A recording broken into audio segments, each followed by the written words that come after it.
His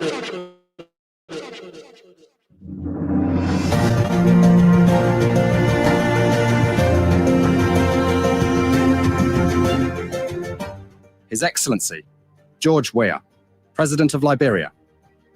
Our board noted that His Excellency's victory as the African Political Leader of the Year 2023 is a testament to his contributions to promoting peace, African culture and development, youth and sports development, and advancing Africa's agenda globally. It is also a recognition of his critical role in the infrastructural and socio-economic development of his country as well as his people-friendly policies. He has continued to advocate for peace and free and fair elections in the ECOWAS sub-region, and this was demonstrated by a show of statesmanship and iconic posturing by accepting electoral loss and congratulating the winner. While he arguably had options as a sitting president, he chose the path of honor, peace, and the defense of democracy. His emergence reaffirms our position that he has remained one of the continent's leading light, as he had continued to demonstrate great faith in the African project, promoting African dignity and helping to change the negative narratives about the continent.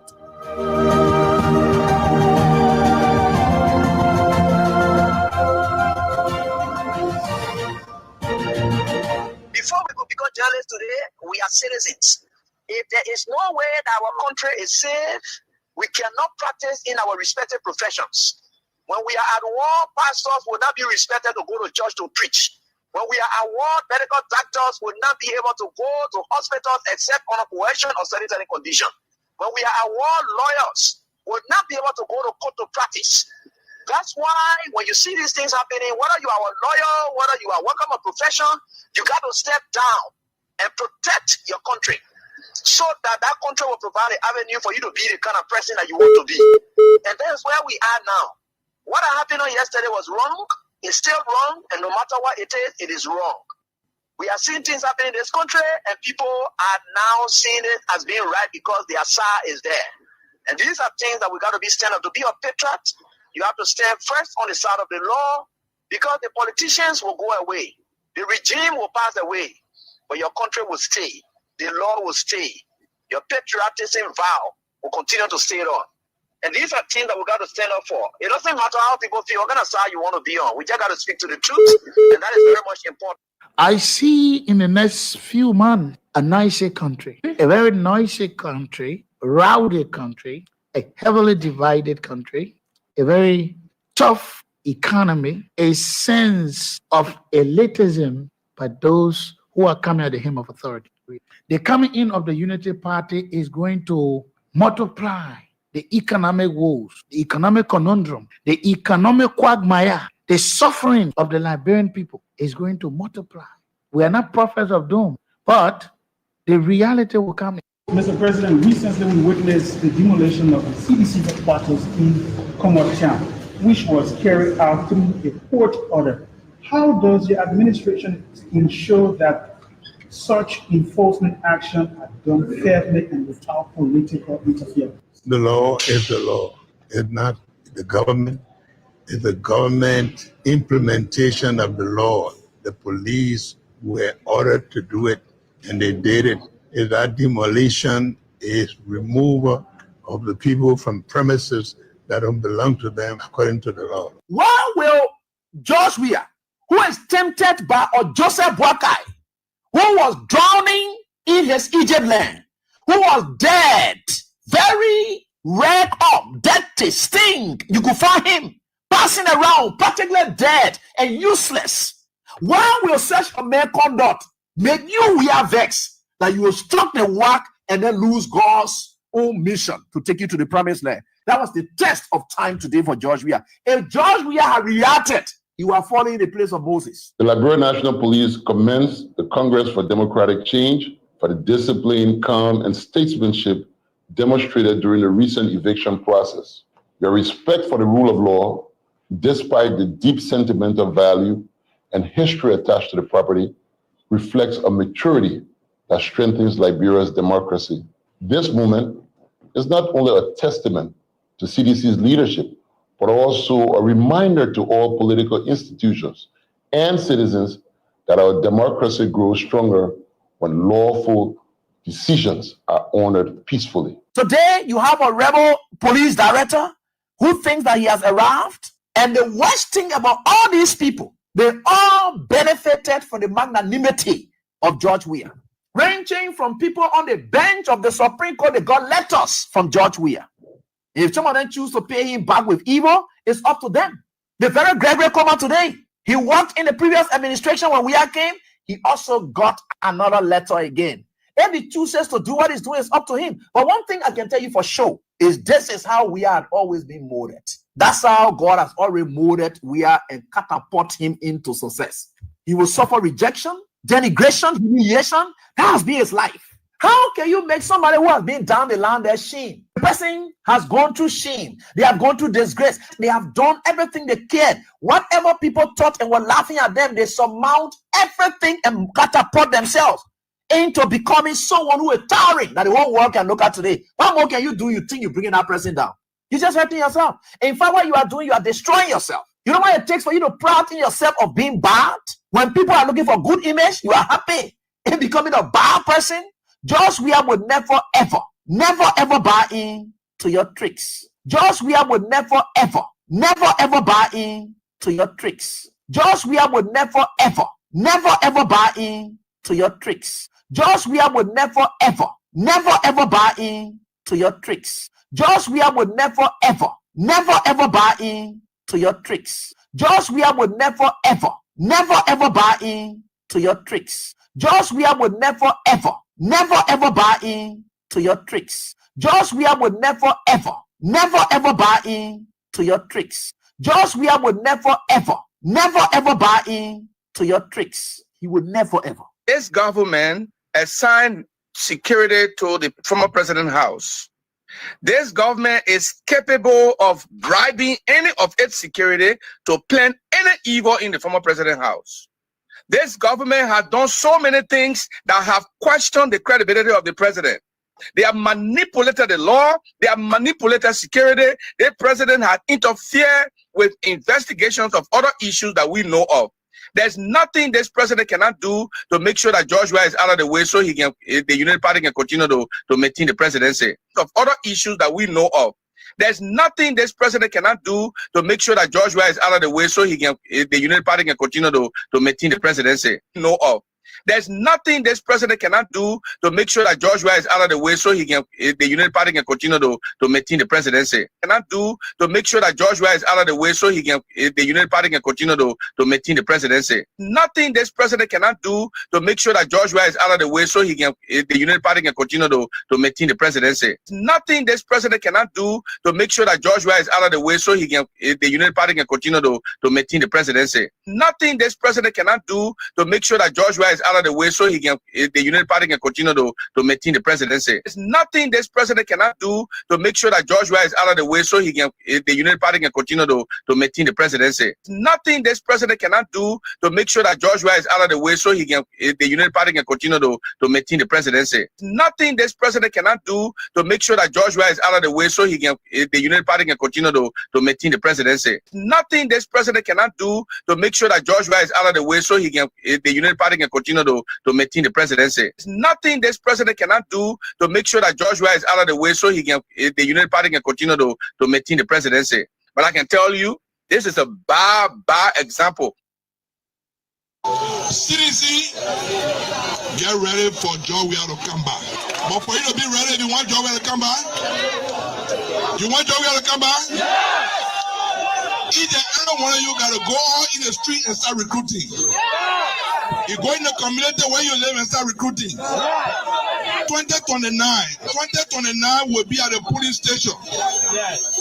Any attempt to cheat, any attempt to wreck the election, the consequences will be so severe that even those who in power will not be understanding. Any attempt to cheat in 2029, any attempt to cheat in 2029, some of our friends who want to cheat in 2029, the consequences will be severe, will not be understanding. It will be so severe that even those who in power will not be understanding. Any attempt to cheat in 2029, any attempt to cheat in 2029, some of our friends who want to cheat in 2029, the consequences will be severe, will not be understanding. Will not be understanding. Any attempt to cheat in 2029, any attempt to cheat in Some of our friends who want to cheat in 2029, the consequence of this severe will not be understanding. And even those who in power will not be understanding. Any attempt to cheat in 2029, some of our friends who want to cheat in 2029, the consequence of this severe will not be understanding. Any attempt to cheat in 2029, some of our friends who want to cheat in 2029, the consequence of this severe will not be understanding. Anybody break election will run and the will come from the bush, So anybody got intention of breaking election, you must stop it. We will take it from you by force, you will have no regret to do it. I got no regret for what I say. Anybody break election, you have the intention to break it, you must stop it. Anybody break election will run and the will come from the bush, So anybody got intention of breaking election, you must stop it. We will take it from you by force, you will have no regret to do it. I got no regret for what I say. Anybody break election, you have the intention to break it, you must stop it. Anybody break election will run and the will come from the bush, So anybody got intention of breaking election, you must stop it. We will take it from you by force, you will have no regret to do it. I got no regret for what I say. Anybody break election, you have the intention to break it, you must stop it. Anybody break election will run and the will come from the bush, So anybody got intention of breaking election, you must stop it. We will take it from you by force, you will have no regret to do it. I got no regret for what I say. Anybody break election, you have the intention to break it, you must stop it. Anybody break election will run and the will come from the bush, So anybody got intention of breaking election, you must stop it. We will take it from you by force, you will have no regret to do it. I got no regret for what I say. Anybody break election, you have the intention to break it, you must stop it. Before we could become journalists today, we are citizens. If there is no way that our country is safe, we cannot practice in our respective professions. When we are at war, pastors will not be respected to go to church to preach. When we are at war, medical doctors will not be able to go to hospitals except on a coercion or sanitary condition. When we are at war, lawyers will not be able to go to court to practice. That's why when you see these things happening, whether you are a lawyer, whether you are working a profession, you got to step down and protect your country so that that country will provide an avenue for you to be the kind of person that you want to be. And that's where we are now. What happened on yesterday was wrong. It's still wrong. And no matter what it is wrong. We are seeing things happening in this country and people are now seeing it as being right because their SAR is there. And these are things that we got to be stand up. To be a patriot, you have to stand first on the side of the law because the politicians will go away. The regime will pass away, but your country will stay. The law will stay. Your patriotism vow will continue to stay on. And these are things that we got to stand up for. It doesn't matter how people feel, what kind of side you want to be on. We just got to speak to the truth, and that is very much important.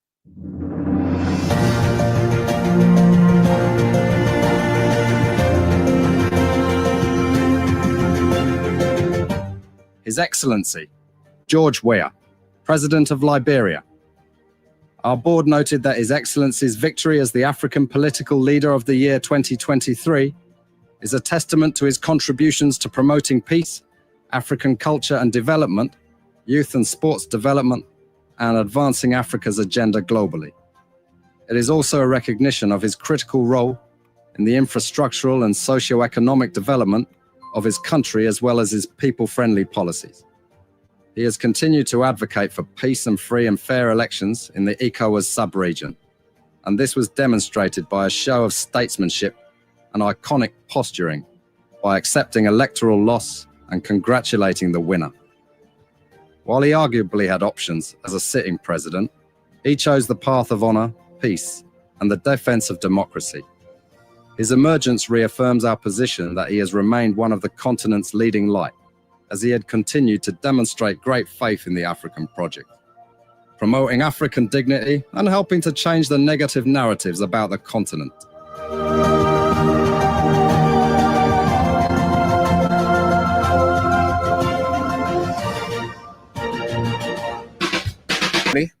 The creator and sustainer of the universe, who is with us, keeps watch over us. It's with us when we are home, the night, the day, and every other time. He keeps watch over us. We are grateful to God Almighty. And thank you too for coming on. We appreciate We are inspired by your presence. It's another day. Yes. Thank you. Let's speak a few of you. Time is of the essence. The protocol is so long. Thank you so much, every one of you, for coming on. Orator Sunday Way Choir. My dear sister, I hope that you are faring well. Good to have you on the show this afternoon. Don't know the time where you are. Sunday, that's Saturday. Woody Webb, Atlanta, Georgia, USA. Rising, Sun TV, Dallas, Nathan Blair, Barcelona, Spain, Musa E. Sharif, Congo Town, Totma, Snawolo, Mangibi County, Benson David Victor, Broad Street, Bokari Lahai, Mohammed Bari, Fifth Kelvin Bappin, Nima United, Paris Sloba, New Jersey, USA, David Givler, Mandra Market, Waterside, Joy Bless, Jakarta City, Japan, Stanley Boso, Congress City, Ibrahim Addison, GSA, Amara Kamara, Brussels, Belgium, Ibrahim Nina Kuya, Salia Conan, Montserrat County, Henry To, Caldwell, Jeremiah Labla, Patience Wishner, Lynch Street, Juan Mamalugela Street Business Center, Usman Saul Business Center, the same Gala Street, Orita Jikla, Rita Christine Hades, all of you great people. Yes, the protocol so long running down. Time is of the essence. The chairman himself, the one and only chairman, the chairman for life, the reference point chairman, Roman Rico, Kenneth Ball or Latupan, chairman Block 13, Iron Factory, Japan Freeway 13. Good to have the chairman on, Amanda Dubber, Mangibi County. Good. Time is of the essence. The protocol is so very, very long. We've got a couple of things, and then we are out. At 4 o'clock, we talk with Ben Believe Togba. We couldn't do it yesterday because of his last 11th hour emergency schedule. Yeah, and there. So we intend to do it today. Let's see how it goes. On the line from the United States. Until then, the Economic Community of West African States has declared regional state of emergency in response to rising political instability marked by recent coups and attempted mutinies across the region. The announcement followed the 55th session of the Mediation and Security Council in Nigeria, where ministers and security chiefs met to assess the growing tension and explore ways to strengthen regional cooperation. ECOWAS said it remains committed to restoring stability through diplomatic efforts, targeted sanctions, and enhanced security measures. Nigeria says a detained Air Force cargo plane made a precautionary landing in Burkina Faso due to a technical fault and did not violate Burkinabe's airspace. However, Burkina Faso's junta claims it intercepted the aircraft after an unauthorized landing and has taken 11 Nigerian military officers, 2 crew members, and 9 passengers into custody. The junta, speaking on behalf of the Sahel Alliance of Burkina Faso, Niger, and Mali, condemned what it described as an airspace breach and said all 3 countries had placed their forces on high alert against external threats. Burkinabe authorities have launched an investigation into the incident. Just days after signing a U.S. broker peace agreement in Washington, Congolese President Felix Tshisekedi has accused Rwanda of violating its commitment. The deal aimed at ending decades of conflict and promoting development in Eastern Congo mineral-rich region includes provisions of territorial integrity, the prohibition of hostility, and the disengagement, disarmament, and conditional integration of non-state armed groups. Tshisekedi warned the conflict is not a simple local rebellion, but a proxy war of aggression aimed at challenging their sovereignty as fighting continues in areas controlled by the M23 rebel group, which was not party to the agreement. And the Cameroonian government has launched a nationwide initiative to organize mass weddings for couples without official marriage certificates. Authorities estimate that nearly 80% of Cameroonians lack legal documentation, leaving many women vulnerable to rights violations, especially after the death of a spouse. That will be doing it for some of the developments unfolding out of Liberia. Before we get started with developments here, again, we bring to your attention the support basket, King Support Basket. We are raising some dollars, some cash. Please drop. We've got a very significant role ahead of us. We need you to walk along. We can walk alone, and you can walk alone also. It is a complementary effort. We complement each other. So we ask that you please drop in the basket. We are raising funds, just as Unity Party raised funds, the government raised funds. It's on to everybody to raise funds. The government asks, individual can ask, institution can ask, everybody can ask, everybody can raise funds. It is not a crime, it is not a violation. It's just simple way to move forward in life. The numbers are on the screen. The send wave 0555 885 885. The local mobile money number 0777 017 885. We will remind you every day. Please do. Every day you will be reminded. Help us. Do the best you can. Be proud of yourself. Be proud of that institution you call your own Kings FM. Ownership is not just talking. Ownership is sustaining.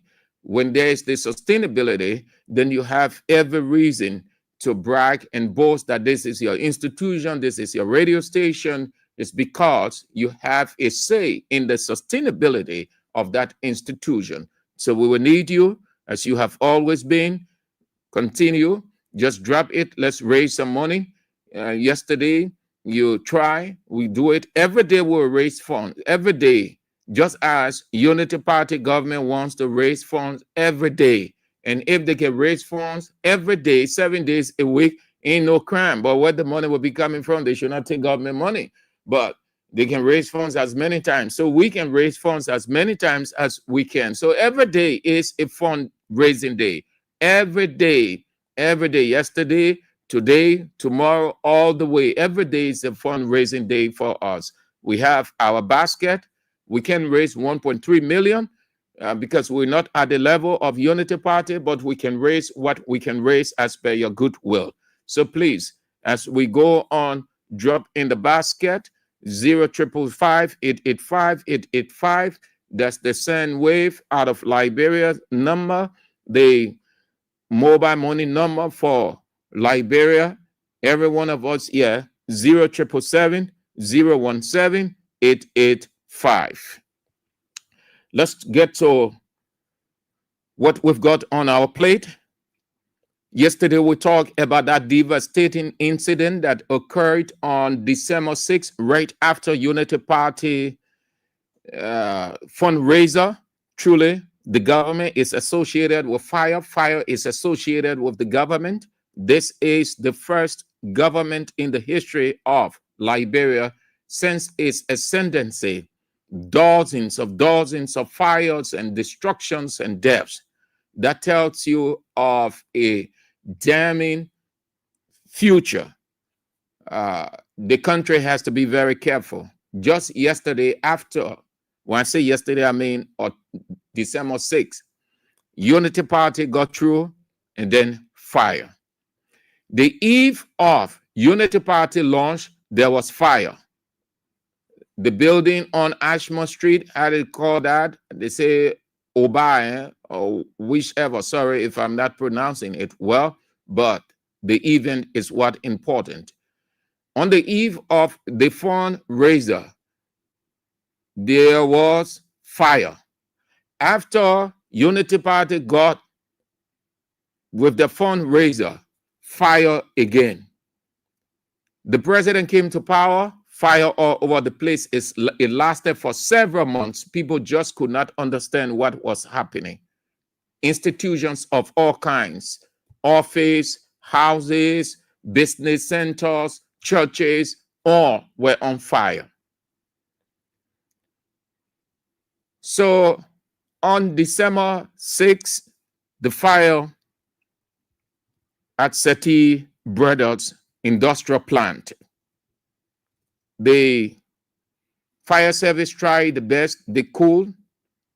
God first.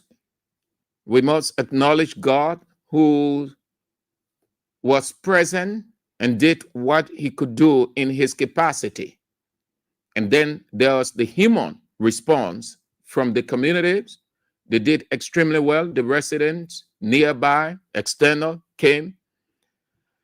And then the fire service did extremely well in their limited capacity. You feel for the Liberia National Fire Service. And we say we only feel for them because it is national, but the people who head the fire service are all partisans. So if they are being treated, they're not given the attention that they need to do their work. It's because they are partisans, and so they got to manage on a partisan level.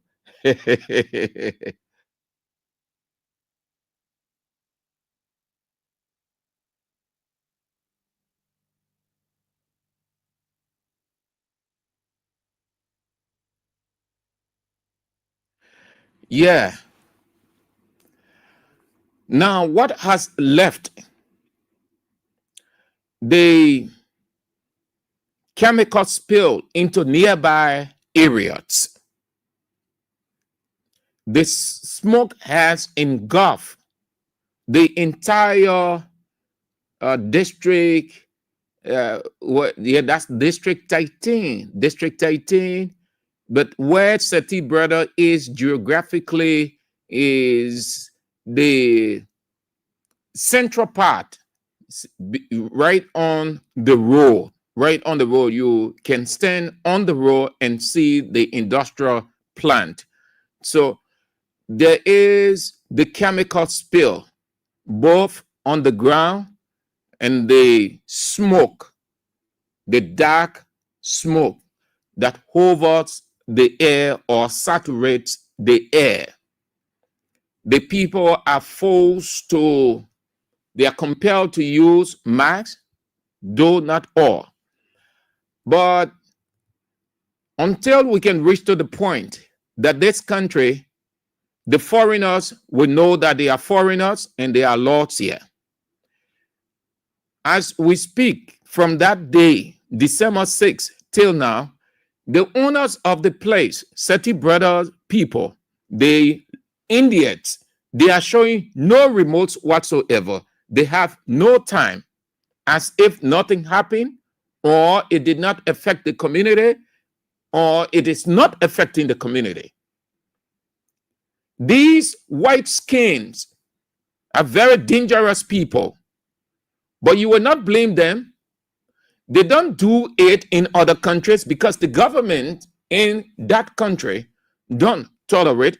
They can do this right here in Ghana. They cannot do it in Sierra Leone. They cannot do it in Guinea. They see this place here as a trash can, a dump pad. They see it as a place that when something happened, Liberian government officials will just come around and then they gave them 500 US, 700 US, 350 US. So when something happens here, the board didn't get time.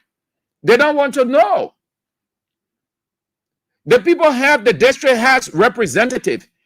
The representative has no time. Dull of a man called himself representative. Up till now, the man has not said anything. He has not even sent his people. I am told that he is out of the country. He has not even sent his people on the scene to see it is within his district. This is one of several individuals who say they represent the people. You go there, some of the people are getting sick. When you start hearing deaths from this chemical, from air pollution, the inhaling of those chemicals, that's it. The people, Sati brothers, they have no time. The people only concerned how they can, the remaining things that there, if there are any, I don't think there are any, but they are more concerned about the other side because there are two,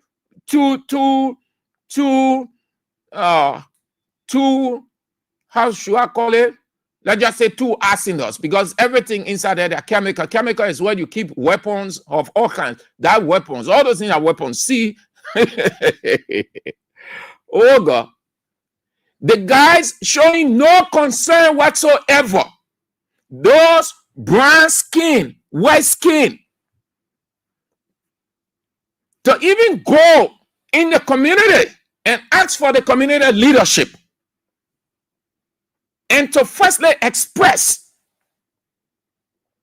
their sorrow and empathize with the people. They have no time. They have not done that. People who are compassionate, who have human feelings, with such in that area, they will firstly request for the leadership, sit with them, apologize or express their sorrow, whatever, and then what they can do beyond that. These white people, these brown people, until the leaders of this country can make them to know that this is a sovereign country with a sovereign, with laws, and they are not the laws of this country, those white skin will continue to treat the black because they feel that they are black and they are white. The people have no time. And then the representative sits there, even though they say he's out of the country. But before then, you want to, because when you're out of the country, you're not disconnected from what is unfolding. You're not disconnected from your district completely. You got people on the ground. You have your office. They can communicate with you in no time. But the man will do nothing.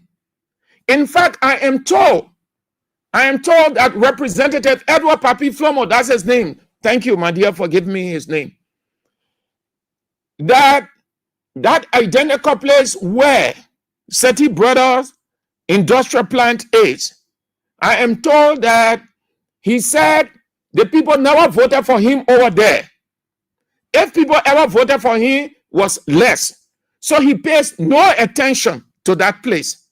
He has created a division within District 13. I just hope that election could be tomorrow. Let that man get out. I hate to see bad people, wicked people. That man is a wicked representative. But look at how the man was elected. I am told nobody went. All the people are softly. So he relaxed. No pressure on him. And then the community too. There's the community with their own responsibility. They will sit there and do nothing. They wouldn't rise up. When the representative can do, you people are the power of the representative. You people can act in your capacity as residents of the area. Move to Seti Brothers and tell them what is what. Look what is happening. The entire community is polluted. It's filled with their chemicals, all overflowing from one direction to another, and the people have children moving all over. So the people getting sick. And they're sitting there, they can march on Seti Brothers. Those white people, those brown skin, very wicked. Because when any official goes there, they will put 200 US, 150 US in the envelope and get to them. That's how they've been operating here. Wicked people. And then the representative has no time. Though it's too far, 2029, we got 4 years in between, but I think I cannot make a decision on behalf of the people. But if you have a representative in such a situation is don't care, then you don't want to keep him there.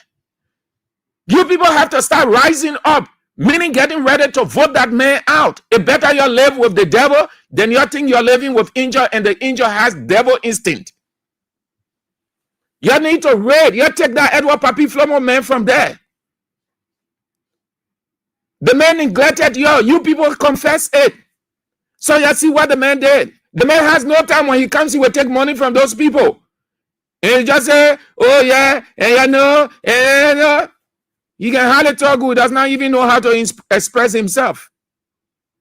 And you people have to rise up too. When you have a weak representative, you rise up. You people have senator. If the representative can move, that's why you have senator. So what your senator doing? The senator of Maserado County. That place is in Maserado. Oh God. Just Seti Brothers, those white people, but the people ill treat black Liberians everywhere that they find themselves working under those people. They see them as pets. They ill treat them. Whatever happened, what the labor ministry will say, they will come up with some idea, just frame it some way, and then those people gone. And then the Liberians will bear the brunt of the pain. So, EPA, if you people have not gone there, you have to do that. You ran to the other plant that exploded in the Ghana's area, I think chicken soup factory. And yes, another one again. Who knows what plant might catch fire again? Thank God, the one in District 18, nobody died. We're thankful to God. But the aftermath of the fire, the aftermath, the chemical spill all over the air is engulfed with the smoke, different chemicals, smoke flowing on, people inhaling. And when you inhale, the more you inhale such, there is every likelihood that you will get sick. And the guys are doing nothing about it. They're doing nothing. Nothing. Seti Brother, he ain't get time for the people. They want to know whether somebody died. They want to know the chemical spill, whether people are here getting affected, what they need. They have no time. No time. But you listen, in this, you want to, oh, come on. In other countries, this can never happen. Where people should protest, they can protest there. Where they should express their anger, they can. This is the time that you people of District 13 needs to rise up against those people called Seti Brothers. And you demand that they relocate their factory. Who knows? They could have another one. It could catch fire again. And then at the close of the day, you have several deaths And then they will go and give Liberian official money, and then they remain there. Nothing, they are not affected. So when a person isn't affected, he does not want to know about the next person. Those white people, those brown skin, those Indian people, wicked people, had it not been for God and the Liberian National Fire Service in their limited capacity, we will be talking about several deaths and mass destruction. Certain brother people ain't get time. They don't want to know. They're thinking how they can move the debris and fix some of that thing and then continue their business. But you people have to rise up. Oh? You people. We'll try to get in touch with some of them so that we talk. You people have to rise up. You people in District 18, that iron factory, you people have to do something. You don't sit there. You don't put your lives, your future at risk. If you can do something now, when you people, your representative is sitting, he has no time because he doesn't live in the district. He does not have family or relative in the district, so he doesn't have time. When he comes back, he will give you a cheek.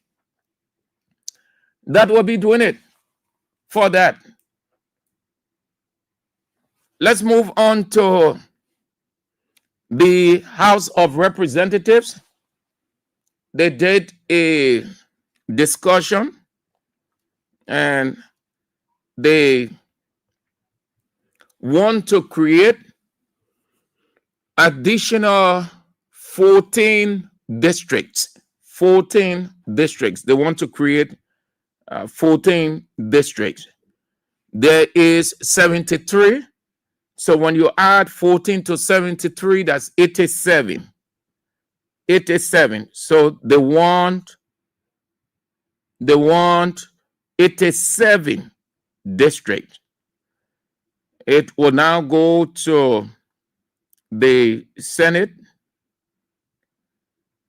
for appraisal and concurrence. Let me share with you those districts. Bone County, 2 seats.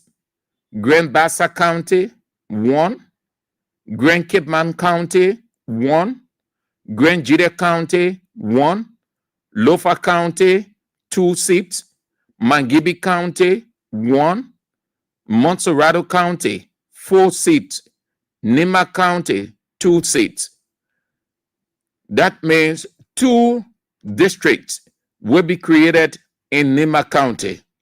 4 districts will be created in Montserrado County. 1 district will be created in Mangibi County. 2 districts will be created in Lofa County, Joseph Boakai Home. 1 district will be created in Grand Jide County. 1 district will be created in Grand Cape County.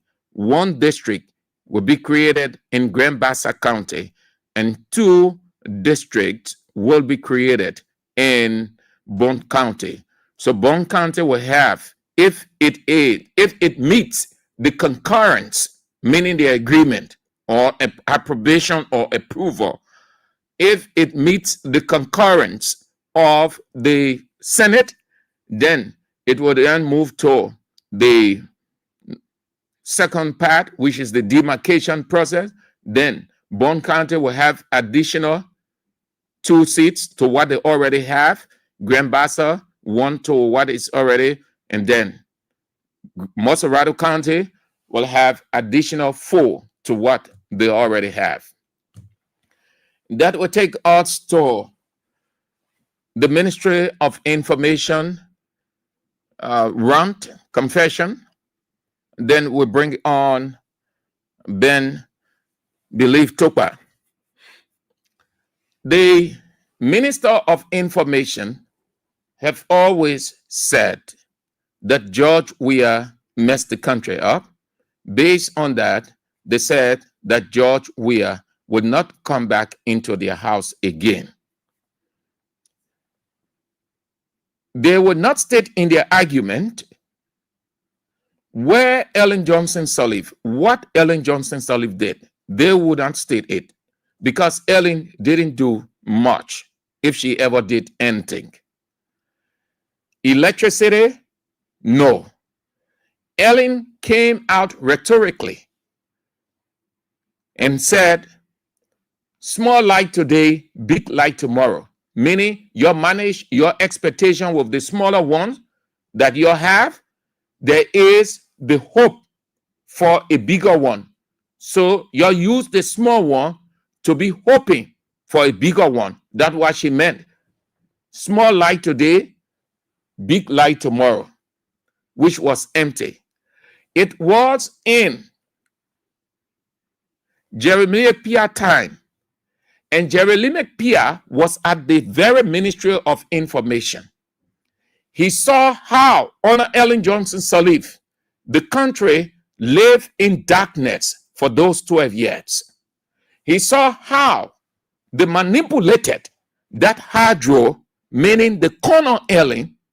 Instead of building a new one, they gave her the impression that, oh, it can be days we're managing and all those things. When they got through, on and off, on and off, on and off. 12 years, this country was in darkness. 12 years. Jeremiah Pia and the rest of the people will not say, Honor Ellen, this is how the country was. But they will conclude sentimentally that George Weah messed the country up as if George Weah inherited heaven from Ellen Johnson Sirleaf. The reason I brought this, because God knows how to bring people out of or bring the clown of them. Today, the man confessed that his own house, those 12 years, Ellen never care, lay there. His own house. He said after 40 years, that place never had current. So 40 years ago, George Weah was the president. 40 years, George Weah did nothing. Let's listen to the man. Time is of the essence. We have to bring in Barclay. Bring on Barclay. Let's listen. It started with street lights in some of the communities I have not seen light for 40 years or more, including where I live. You get it here? I started with street light, yeah, that we have not seen 40 years, including where I live. So within that time, Ellen had 12 years. Why did Ellen not carry current to your house, Mr. Minister? Every day God will expose your diabolical heart. 40 years, current has not been to your house. You being at that Ministry of Information as deputy minister. You never admitted that Ellen did not carry, she did not even make the attempt. But you being there, you being in the dark, you been using candlelight all through. When you had the opportunity, you left from here, you went America. You come back, Joe Walker, to say Ellen never did this, Ellen never brought it. You say we have messed the country up. Yeah, you here today, you confessing 40 years. 40. Can you imagine? In some of the communities I have not seen light for 40 years or more. Including where I live. Including where I live. For 40 years or more. It started with street lights in some of the communities I have not seen light for 40 years or more. Including where I live. That place have not seen electricity since the 1990 war. And then they brought street lights. At one point I was confused. I thought the street lights were solar lights. But then the managing director invited me for us to go do an inspection of the ongoing electrification of the Ramosfield Highway. And I raised the same question as to whether it was solar lights. He said, no, most of the lights you see around, they are not solar. So I said, what about the one you took to Broadway, G4 community? No, those are not solar lights. They are directly attached to the energy grid. And then when I got home on Friday, and that's just what I wanted to talk about when I'm talking about energy. His house. He's about to talk about his house. So all that time, He worked in alien government. Tell me, for God in heaven's sake, you are a minister and you saw Ellen never had time. You come, you will not admit, but you said, George, we have messed the country up. And that George, we have kept you in dark for all those years in your very community area, the man said, including where I live. Then he about to explain his house, which I consider bragging, how he get four rooms, the house 4 rooms, 4 air conditions, 4 Xboxes, or freezers. He about to brag that because he get current now. So y'all listen to him, y'all listen to the man bragging. I got home and beyond the street lights that were normally there, I saw almost all the homes in the neighborhood with energy. Then I reached to my own fence. Of course, since 2011, the only sound you can hear in our fence are generator sound. You heard it, man? So throughout that generator he was using, throughout Ellen, because most part of we are regime, I think we are 6 years, he was laying down in America, digging all information, writing all kinds of articles against we are. So throughout he was in America. Ellen, he left prior to leaving from here, that generator he was using, he man Ellen gain, current, that generator. He will not say, I'm saying this to tell you people that when you're criticizing, you have to be very specific in your criticism by time. That this one, from this time to this time, we did not have this. From this time to this time, we had this, but not much. From this time to this time, this is what we experience. But if you portray it in a generic manner, that we have messed the country up, it's to say that this man be managing the country throughout. There was nobody before him. How educated people will go that way? You can't just give a generic statement that George, we have messed the country up. George, we have messed the country up. When your very president, you walk on Ellen Johnson Sirleaf, was bad off and she stayed bad off, she had nothing to show. At least the man who you say messed the country up has something to show. People can attest to what he has done. Nobody now put on until I'm home. I was not home, but I met the whole place like that, so I was wondering what was happening. And I entered my own yard, very quiet, no generator sound, and I asked what's going on. What are you connected up today? 4 rooms in that house. All 4 of them have air conditioning that never been used before. Because the generator I using, the Pullman generator, 5.5 kVA. A poor air conditioner will destroy the generator in a second. So I wanted to test something. I went in all the 4 rooms, I poured the air conditioner, plug all the freezers, I poured the light on. From Friday until Monday, stable, no shaking. Then some Monday morning I get ready to come to where they went up. That's what happened. But when they put it in there, that friend told me they can put it that to test it, feeling like you gotta go do your own thing. But the good news is that community that have not seen electricity for 40 years got people down with their homes connected and they can sleep on a well that echo. That's the minister, Jeremy Pierre. That is there. Then let's go to the childish something. I consider that very childish because you don't want to stoop so low or condemn something or rubbish it that you've been enjoying in the past. You see, liberal culture, the very media, the media they were using as weapon against the weird government, the media today is their enemy. They are climbing down on newspapers and radio stations and talk show hosts who sing praise them yesterday. Realistic today, they don't want that realism. It is the normal thing. It is the culture. And it is a good thing. It's not wrong. It's not bad. Even God said it.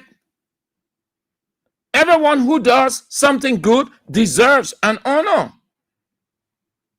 It's just level of the person to receive it or not.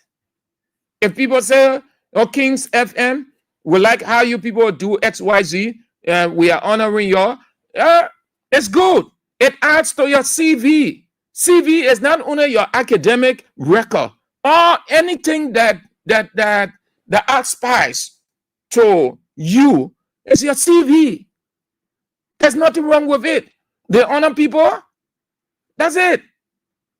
These same people, yesterday they were using the media, and the media was their best friend. Today, the media is their enemy.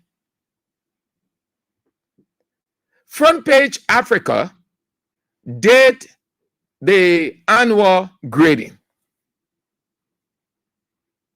And they gave some ministries C, some F, some B+, some A+, some C-. Pam. Right after their fundraising, they in the media for the wrong reason. Childish. Very childish. They're reacting. Is it everything that you react to in life? Where's your philosophical depth? You should know what to react to and what not to react to. The people came out. They are entitled to it. Just as you government ministers are critical of the media, you tell us all kinds of things. You say anything you want to say about us by your appraiser. So much so that you find need for us. You can call us journalists. We don't condemn you. We don't react to you. We accept it. We move on. Because you're entitled to your assessment. You're entitled to your opinion. So the media, the media entitled to its opinion. The media gave a simple observation of the workings, which can help every minister, every deputy, every institution, even the government as an institution. They start reacting. Now they expose themselves. Now you can see why some journalists will be in America, and then government officials pay money, and that journalist can talk. You can see why some journalists on the other side and can't say anything, because the minister of gender, in her reaction, she said she doesn't have money to carry journalists abroad. That's the reason she received the grade she received, meaning that her colleagues can carry journalists based on their interests. So each minister get their journalist friend. But because she can do it, that's the reason why they gave her a bad grade. In essence, I will not use money to take journalists, or I will not get journalist money for them to give me grade. Every one of them start reacting. The Minister of Youth and Sports, Ko Bangalu, a man that I didn't expect would stoop so low. Ko Bangalu turned against Front Page Africa. He said because Front Page Africa wanted to use what kind of place as SKD, current, and the previous government gave them that right, they messed the play, all kinds of things he was saying. So he was using that to say now, because of that, because of the system they had in place, so Front Page Africa is against him. That's the reason Front Page Africa gave that damning report about him. Yeah. He said that's the reason. Why would the paper do that? The paper was just being realistic, isn't it? That's not the situation. And not the situation on the ground, and everybody sees it. When Stanton Witherspoon said that everything, the three missing boys, the auditors, and the rest of the people, it was a make-up. We planned it alongside Unity Party that would do this, and you people back us. What did Mo Ali say? Mo Ali came out to say, but was it not the reality on the ground? And everybody saw it. So the papers report, is it not the reality? Everybody seeing it. Everybody knows the performance. The government is now operating in secret. But what these people have come away is just to say, look, everything that the people are saying is true, but we are embarrassed. We are ashamed. Yeah, what the gender minister said, I don't have money to carry newsmen and their family members on trips to deserve an A. Gender minister, can you imagine a minister in Bwaga government stooping so low like this? Then Ko Bangalu, yes, Ko Bangalu, the minister of youth and sports, he said, Front Page Africa are owner of Kadid's restaurant, which operates at SKD Sports Complex.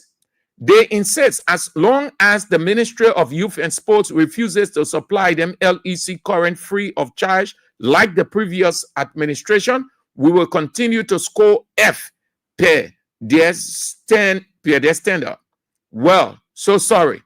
We do not control LEC. They recently choose to individually meter every customer, including Kadid's restaurant.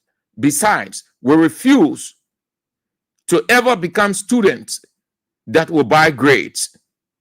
Our work in youth development, technical vocational education, and sports infrastructure development remain on track. All of them start reacting, stooping so low. So the Minister of Information now is embarrassed.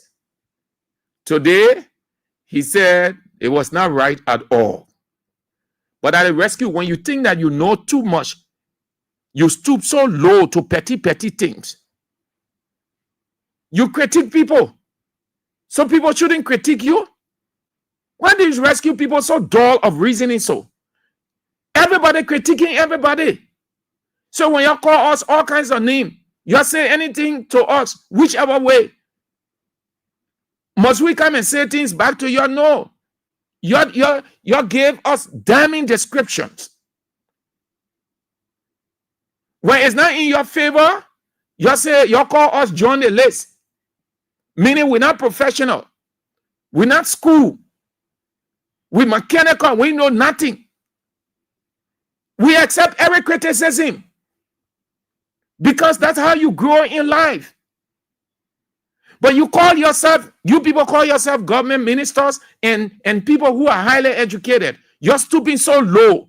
If the paper had graded you people, if the paper had just said the ministers in Bwaga government doing well, since they came to power in just under 2 years, they have done this, they have done this. You people would not have come up with such.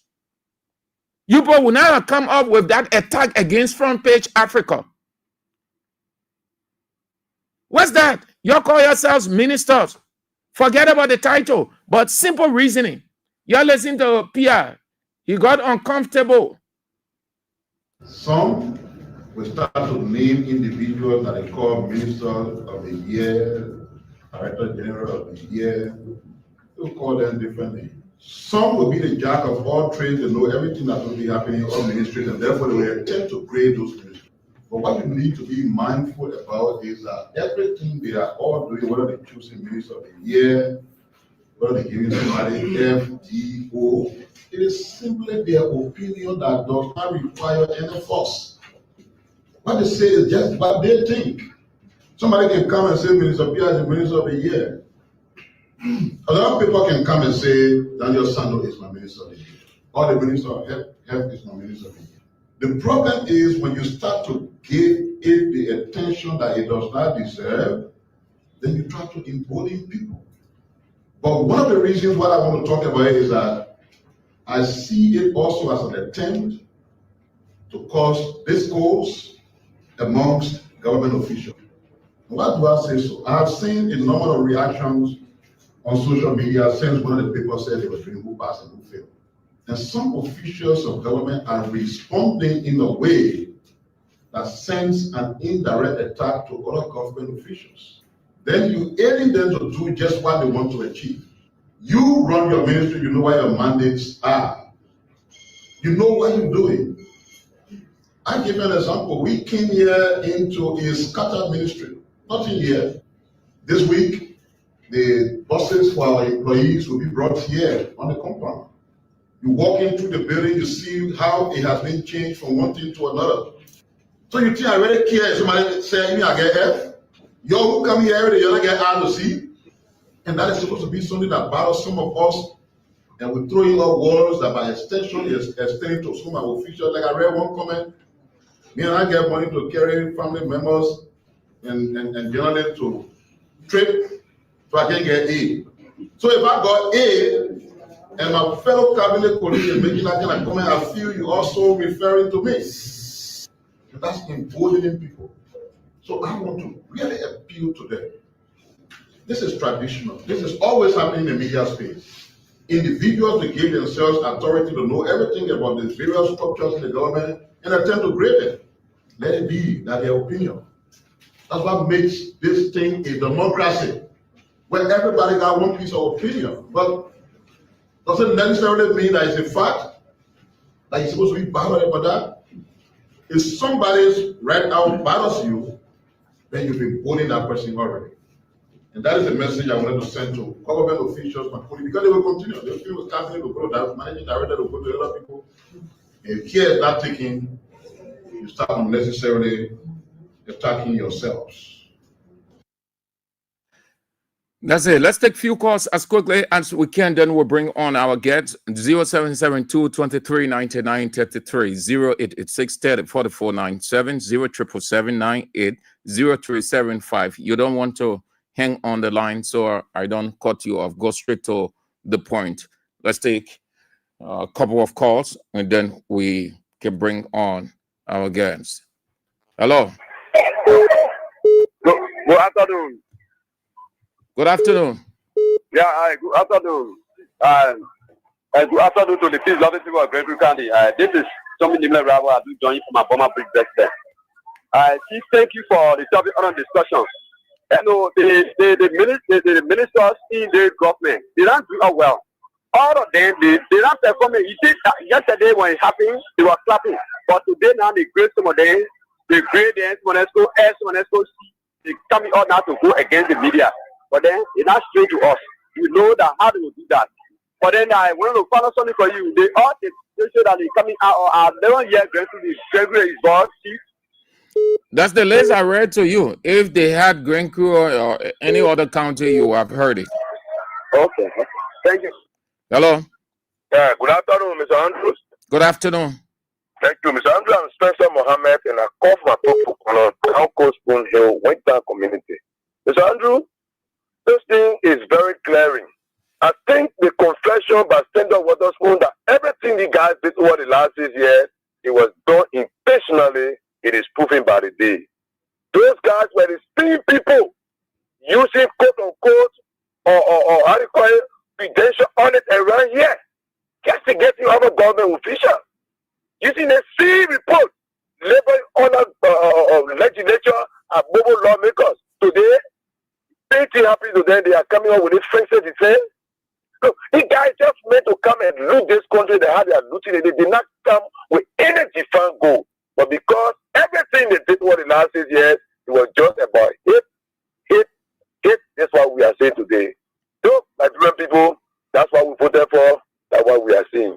Thank you, Mr. Andrews, for always giving us the opportunity to make our voice on national issues. But it's in terrible condition today. Thank you very much. Hello? Just few, and then we can go off. Hello? Hello? How are you? Yeah. Hello? Lower your radio. Yes, Andrew, how are you? I'm fine. Hello, A.B. Kali. I'm calling you from Coventry, Georgia. You see, say Andrew, that they know that to criticize, they can hide. That's why the Lord said, do unto others as you want to do unto you. What a debt to the previous government, we all were here. They are who just made them. We want to feel unto the fire. Why they can't criticize them for what? Okay? These are the people that told William that they were the Indians. They came and rescue the country. Now they are going contrary. They are who you can't credit ça. Say, as we have move for him, man. We know what is authority. Okay? A bunch of criminal thieves call and say, come official. While the previous government, we were here. All right. Yeah? Hello. You went off, Chief. Just okay. Hello. Hello, Sir. Yep. Good afternoon. Good afternoon. This is Wilson Samato calling for Jikota Ria. Yes, hear you. Then Andrew, you always say that they will confess until we return to an angel. We are coming in power. All the nonsense they were doing here, they just see that they confess. Are true. The true thing they're talking. Nobody go trigger in their truth. The confession they're doing, we know that we finish winning victory for George Weah. That God bless you so much. In Jesus' mighty name. Amen. Amen. All right. That's great. That's it. Few lines. Let's take on few lines. Then we can move to Ben. Mamie Jackson, when did he know that people have the right to their opinion? Shameless man. Paris Lobot, but who care about his uncomfortable rescue rogues that the achievement so far for them? Matthew Choloplay, I don't blame useless peer, even those so-called ungrateful, useless Liberian people. Too long. Fofana King, the information minister and his deputy don't know their function at that ministry.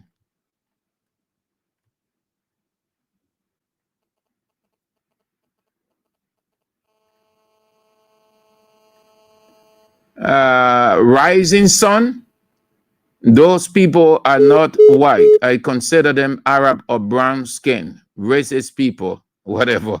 You that is it, did you? Brown skin, wicked people. See them so. You don't blame the people. The representative ain't got time. The people all day, legislature, or go in our legislature, we make the difference. We make the difference. They in there now, nothing. Hello. Yes, I'm my brother. Yeah, fine. Let's hear you quick. This is Master still coming from Cloudtown. Yeah, I know. Thank you for the topic. Look, President, we are about criticism. The way they bow more president, we are in this country. He didn't complain. Say why bow from me? Focus on his job. But today they are complaining. Why for criticizing? What you criticizing you? You want for the job. You say why you came there? So the job for the folk criticize you. So you can't praise you. Who's gonna praise you? Can't praise you. Go praise you. Not also praise you. If you don't for job, we praise you. But we do the wrong. We criticize. What are doing for us in the country is very bad. A wrong. That's what you're not doing it. You're not doing it for us. We'll criticize. That's why they're over criticize 2 years.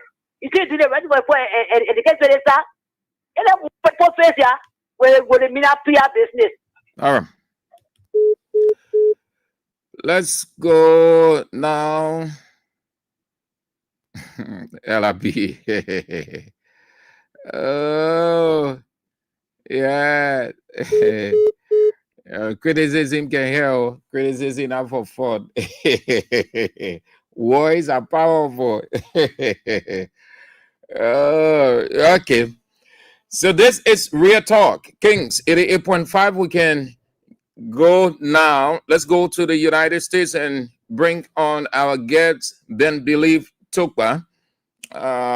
He got a couple of things to share or that we'll talk about. I read a couple of his right out. He is a supporter of the Congress for Democratic Change, but isn't satisfied with what he has seen lately and decided to proffer some suggestions moving forward. So I thought to bring him on to share his opinion, and he joins me live from the United States, then you get me. Good afternoon or good morning from where you are from. Liberia is in the morning, so I don't know your time zone. What time is it?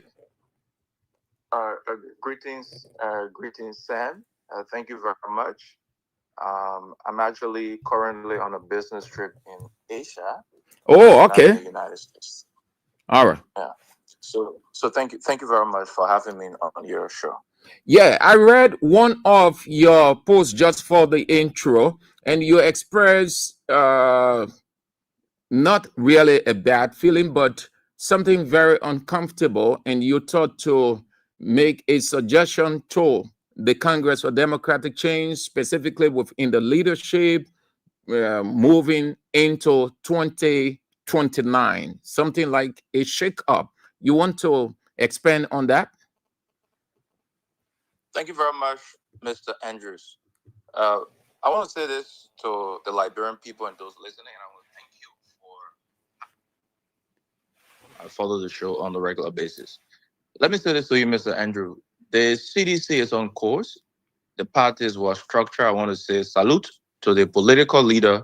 The CDC is Excellent President George Manalia, the chairman of the CDC, Chairman Janga Gosoko, Secretary General Jefferson Koji, the Youth League, the Women League, and the National Accelerator Network of the party. I want to say kudos to the entire leadership structure. And I want to say, again, we recognize the sort of strength in Bond County, thanks to the team headed by Nathaniel Falom Gill. I saw in attendance Sekou Kalasco Damario, Ivan Wisa, Eddie Charlie, and other members of the Youth League. That was a very good one. And in Basel, I saw the speaker and the chairman of the CDC Party Headquarters Construction Committee, Fonati Kofa, and Chairman Janje Bakwe and his team in Basel. They're doing a very fantastic job. And, imagine there was no George Weah program, no Jeff Koji, no Janga Cole, just the caucus chairman, and Bond County turned out and said yes to a resounding we are returned. So the CDC is on course. With respect to what we wrote in recent time, Mr. Andrews, democracy in our country is at its darkest moment. We've seen the country gravitating to totalitarianism, an authoritarian form of government, a kakistocratic and kleptocrats in charge of the country. So we have launched a revolution, and this revolution is to ensure that former officials of the CDC government, people who President Weah entrusted with the privilege to serve, we think it is time to speak out. It is time to sharpen the contradiction, and it is time to rally all of the forces so that we can together redeem the country from the hands of the folks in charge that are retrogressing the country. I'm talking about Bwaka and Jeremiah Kun. So what specifically you are suggesting? That's the essence of the writer, Mr. Andrews. What specifically you are suggesting? Change in leadership? Hello? Are you suggesting change in leadership? A shake up within the leadership of the party? Hello, Mr. Andrews? Yes. Are you suggesting a change within the leadership of the party? Our current call is not suggesting a change in the leadership of the party. Like I indicated earlier, the party is well consolidated and it is on course. We've launched a revolution, and we've sent out a clarion call calling on all former officials of the Weah administration, those who were privileged to serve in the government, those President Weah appointed to serve with him. They served for 6 years. We're calling on them. Those that are silent, we're saying to them, it is time to speak. This is democracy's darkest hour. You work for the government. You work for the Liberian people. You knew some of the things that this government did, the workings of the government. It's time we all come out and engage in the national discourse, because what we're seeing in the country, Mr. Andrews, is that those that are in charge of the country, Bwaka and Kun, they fail in governance. Quoting the MCC scorecard, looking around Liberia today, police brutality has taken over the country. There's no respect for the constitution and the rule of law. Corruption has eaten up every fabric of the Liberian society. A few days ago, we saw over $20 million Liberian dollars and over 180 plus thousand coming from the LCC. And a prediction was made that the Unity Party will raise $1.3 million as a propaganda for the party headquarters that they've already purchased using the LCC, the LWSC, and other arms of the government. The Secretary General of the CDC published that. And as God could have it, the Unity Party was exposed, and they confirmed their exposure by coming up with the exact $1.3 million. Mr. Andrew, let me say this to you. Few days ago in Bond County, the entire government convened to interact with the traditional leaders. It was reported in Bond County that the government has failed in job provision. And these things we're saying are coming from the very same people who voted for the Boaka Kun administration. Those same people, majority of them are jobless. Least to talk about the vast majority of the Liberian people. Now, how can the same people who voted for Boaka and are crying that they do not have jobs? Liberians are going to bed on empty stomach. Hospitals are unequipped. You spoke about the fire service. I listened to you. The Dubaro Shara community chair lady and her family, 5 persons, got killed by fire. Fire disaster in Liberia is on the horizon. Every community, every sector is being touched, with zero priority being given to something that should be elevated as a national emergency. But we're seeing Unity Party using millions of state resources to pay for their party headquarters. That's a sad thing. And what we're calling on the former CDC officials, we're saying, it is time you come out, it is time you speak, it's time we unite to take on the elements that are taking our country down the drain. Because, Mr. Andrews, if we do not do that now, if we do not rise up together now, we will regret tomorrow. The time is now. So we are calling on all those who were privileged to serve in president, we are government, to come out. We're naming people, we're naming individuals. Because I want to say this to you, Mr. Andrews. Let me say this to you. Let's go back memory line. I want to bring something up quickly. In 2005, Rudolph Johnson was the running mate to President Weah. Where is Rudolph Johnson today? He's no longer part of the team. In 2011, Winston Tubman, who came fourth in the elections in 2005 between Mr. Weah, Madam Sirleaf, and the rest of them. In 2011, His Excellency George Weah came second on the party ticket as the running mate to Winston Tubman. Even at the point where CDC boycotted the election, George Weah, CDC, Winston Tubman still came second. It tells you the power of this man. In 2017, Weah won the election 14 out of 15 counties.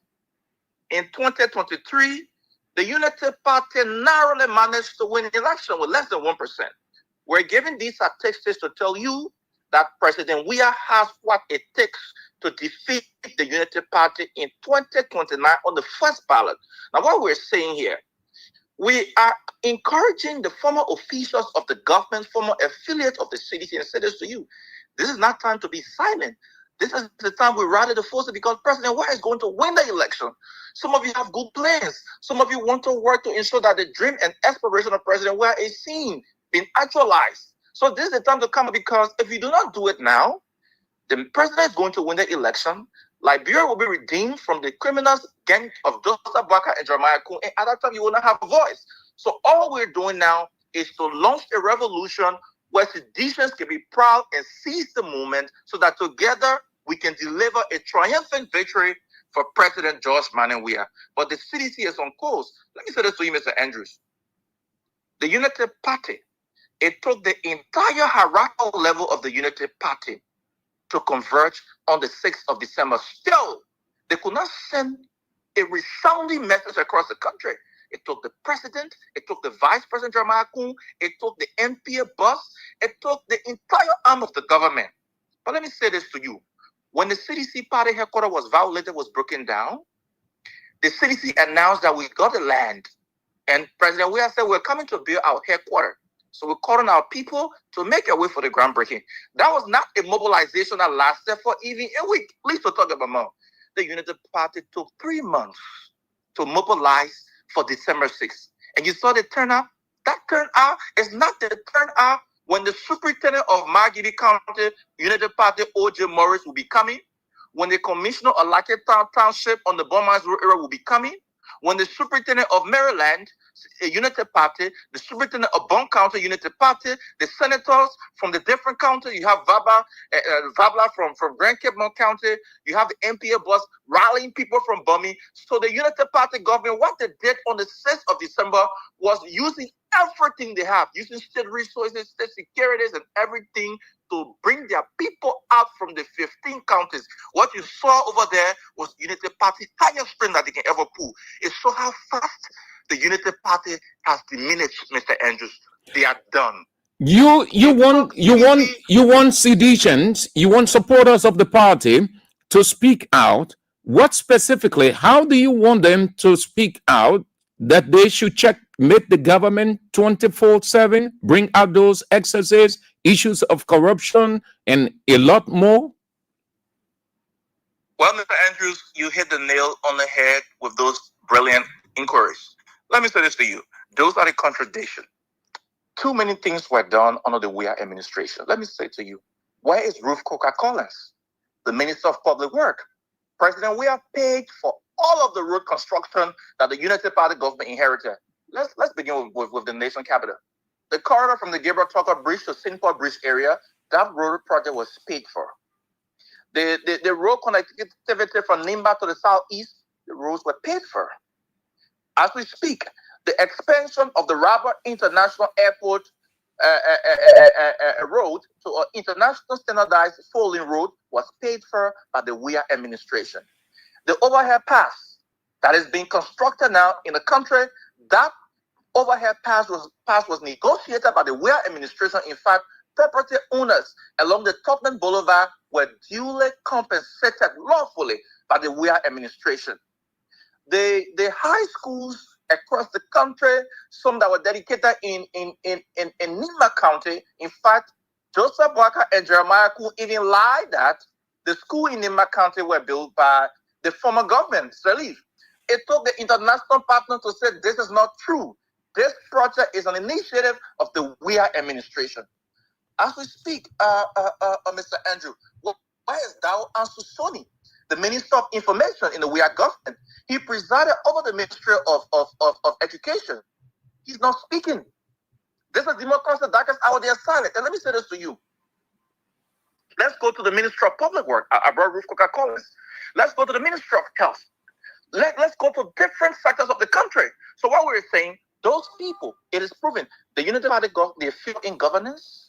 The international human rights report that came up from our partners, the Americans, it proved that the Unity Party government is trampled on human rights. They've engaged in great human rights violations. Who's speaking on those issues? Individuals were employed by the government. You check the Ministry of Health, you check the Ministry of Foreign Affairs, you check the Ministry of State, you check the Ministry of Gender. There were individuals appointed to those agencies, to those government line ministries and agencies. So we're calling on them. This is democracy's darkest hour. Your individual legacies are at stake. Liberians knew that some of you were appointed as ministers. You work with the government. Let me say this to you. So I want to say this to you, Mr. Andrew. You know why? Albert Einstein said this, and I'll rephrase it. No, the world will not be destroyed by the perpetrator of evil or, but by those who sit idle without doing anything. So at this juncture, we are trying to evoke the spirit where we're inspiring the base of the CDC and telling our people we can do more. But let me say this to you. Is the CDC consolidated? Yes, the CDC is well consolidated. People on the front line? Yes, people are on the front line. We're blessed to have the most popular Liberian, the most loved and cherished Liberian as our political leader. George Weah paired with anybody in the elections in the country, he will go to run off 30% of the votes. So what we need to do, the way the party is well structured, we want the election to be on the first ballot. How can we achieve elections? So let me say this to you, Mr. Andrews, quickly. The structure of the CDC, the zonal leadership from the 73 electoral district. Then you go to the district, the county leadership, the national leadership structure of the CDC alone. We will not disclose our tactics in our membership and leadership style here. The Unity Party is a copycat institution. They are not independent. We broke grounds. They told government money to go and buy headquarters. So we will not show our strategy to them. But let me say this to you. Just the structure of the CDC alone can take us to run off. Now, if we should mobilize across the length and breadth of the country in unison, I can say this to you, we can secure the first ballot for His Excellency George Manuel Weah in 2029. We're capable of doing that. They said and they maintain that George Weah, the Congress of Democratic Change, will not come back to power. They will do everything they can to resist that it doesn't happen. Now, let me be on the record to say this, Mr. Andrew. And I say this with my life, my flesh, my blood, and the air that I breathe. If elections will be rigged in Liberia, as the Unity Party folks have been insinuating, it will not happen in our generation. Mr. Andrews, speaking to you, I was privileged to serve as the Deputy Secretary on the Strategy Committee of the campaign in 2023 for the CDC. During the elections, I was privileged to lead a 10-man delegation in the first round of the election in our voting tally area in Nimba. We saw what happened. We saw the manipulation that took place in the election. And Mr. Andrew, in a free, fair, transparent election, a Joseph Weakling Boaka cannot face His Excellency George Manuel Weah as a contradiction. It's not possible. At Boaka best, with all of the lies and propaganda he sold, he struggled. He went where he could not even secure 1% to defeat incumbent George Manuel Weah. Then you are talking about where the democracy of our country has reached. Even in the great United States of America, where the bread and butter issues are solved. Here in Asia, when you check around, the Asia is an industrial place. Visit Singapore, come China, and see the difference. Let me say this for you. Let me use two countries. I will use the United States and I will use Ghana. In the great United States, Biden served for 4 years after Trump served. When Biden served, Trump challenged the status quo. Sophisticated Americans came together and they voted for change. In Ghana, Ghanaians came together and they voted for change. The government in Ghana, the outgoing government, tried to use security forces to instill fear and pandemonium. The Ghana President John Dramani Mahama, the presidential candidate, spoke. And he said to them, he said, security officers will usually and categorically be dealt with for instilling fear and trying to tamper with the elections. And Ghana said yes to change. What is happening in Liberia? I want to say this. I want to send the caveat. Elections in 2029 is not about George Weah. Election in 2029 is about the future of our country. The United Party government is going to her midterm. They wasted 2 years of the Liberian people's time. The bread and butter issue is not solved. Liberians are hurt. Liberians are hurt. Our country is at the edge of the cliff. Any attempt by any individual, whether in their dream or whether in their imagination, to think that you can steal elections in 2029, I want to say to you, Mr. Andrew, that intent should be aborted now with the strongest bill, because not on our watch. In fact, let me say this to you. The reason why we began to invoke the spirit to call on our CDC former ministers and directors and say, come out now, because 2026, there's no space for error. We are going to weaponize ourselves under the tenets of democracy. Even Jesus Christ, the Prince of Peace, when he went to the temple and he saw the money exchangers, that's the question in the house of God. You know what he did? He kicked the market table. Let me say this to you. There will be radical and righteous resistance to bad governance effective immediately 2026. There will be simultaneous and sporadic protests across the country. And let me say to the security forces, those of you who think you can weaponize the security forces, those of you who think you can weaponize the National Elections Commission, those of you who think you can weaponize the system we see NPA buses, Water and Sewer buses, the same people we see Patrick Honda and the others, they are all around wearing t-shirts. Some of us were dismissed from government because we choose to say, okay, United Party, stop the stealing. I want to say this to you. We have put all of these things, they are well documented. And I want to say this to you. The CDC of 2005, the George Weah 2005 is not the George Weah 2011. The George Weah 2011 is not the George Weah 2017. The George Weah of 2017 was not the George Weah of 2023. And the George Weah of 2023 is not the George Weah of 2029. And will not even allow any individual, not even George Weah, will determine the actions of the people that are desperate for change to unfold in Liberia. So Ben, This will be the revolution, and we are get going this. to rally the base and will ensure that the Bwaka and Ku hegemony, that kleptocratic arrangement, the thieves, they will access power democratically, and we will regain leadership in the country and provide decent governance for the Liberian people. So the police, I want to say this. So let me ask you this. Let me ask you this, Ben. What kind of George Weah you envisage going into 2029? Let me say this to you. I wrote an open message to President Weah. I wrote an open message. That message had generated about 1,500 reactions, clearly indicating that that's what. Let me tell you this. What I'm saying now, millions of seditions' voice is being echoed here. Seditions in the top, seditions at the grassroots. This is everything I say to you on this platform. This is the opinion a lot of sedition share. I want to say this to you, President Weah.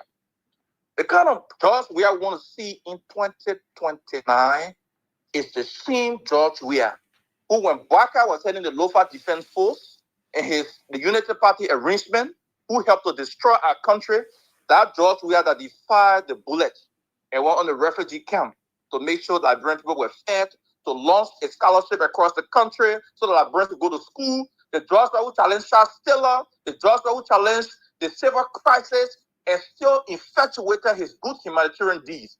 If that George Weah who challenged the status quo from Gibraltar, that George Weah who challenged racism and conquered the world of soccer, that George Weah, the spirit George Weah used to defy all odds and went at the highest peak of soccer. That is the George Weah we want in 2029. And let me say this to you. President Weah's voice is a voice that carries serious magnitude. It's a voice that has weight. So what we are calling on President Weah, let me say this to you. President Weah is not peaceful than Jesus Christ. President Weah is not peaceful than Muhammad in Ghana. President Weah is not peaceful than Donald Trump. No. Is he peaceful? Yes. President Weah is peaceful, but not peaceful than Jesus Christ. So let me say this to you now, Andrew. You think because Jesus Christ kicked the table of the money changer, it mean Jesus Christ? You ever check when the Bible says Jesus Christ was violent, man? Let me say this to people. And for those of you who are very small in your thinking, you know, whenever we talk, you come here, oh, this and that. Nobody is invoking the spirit of violence.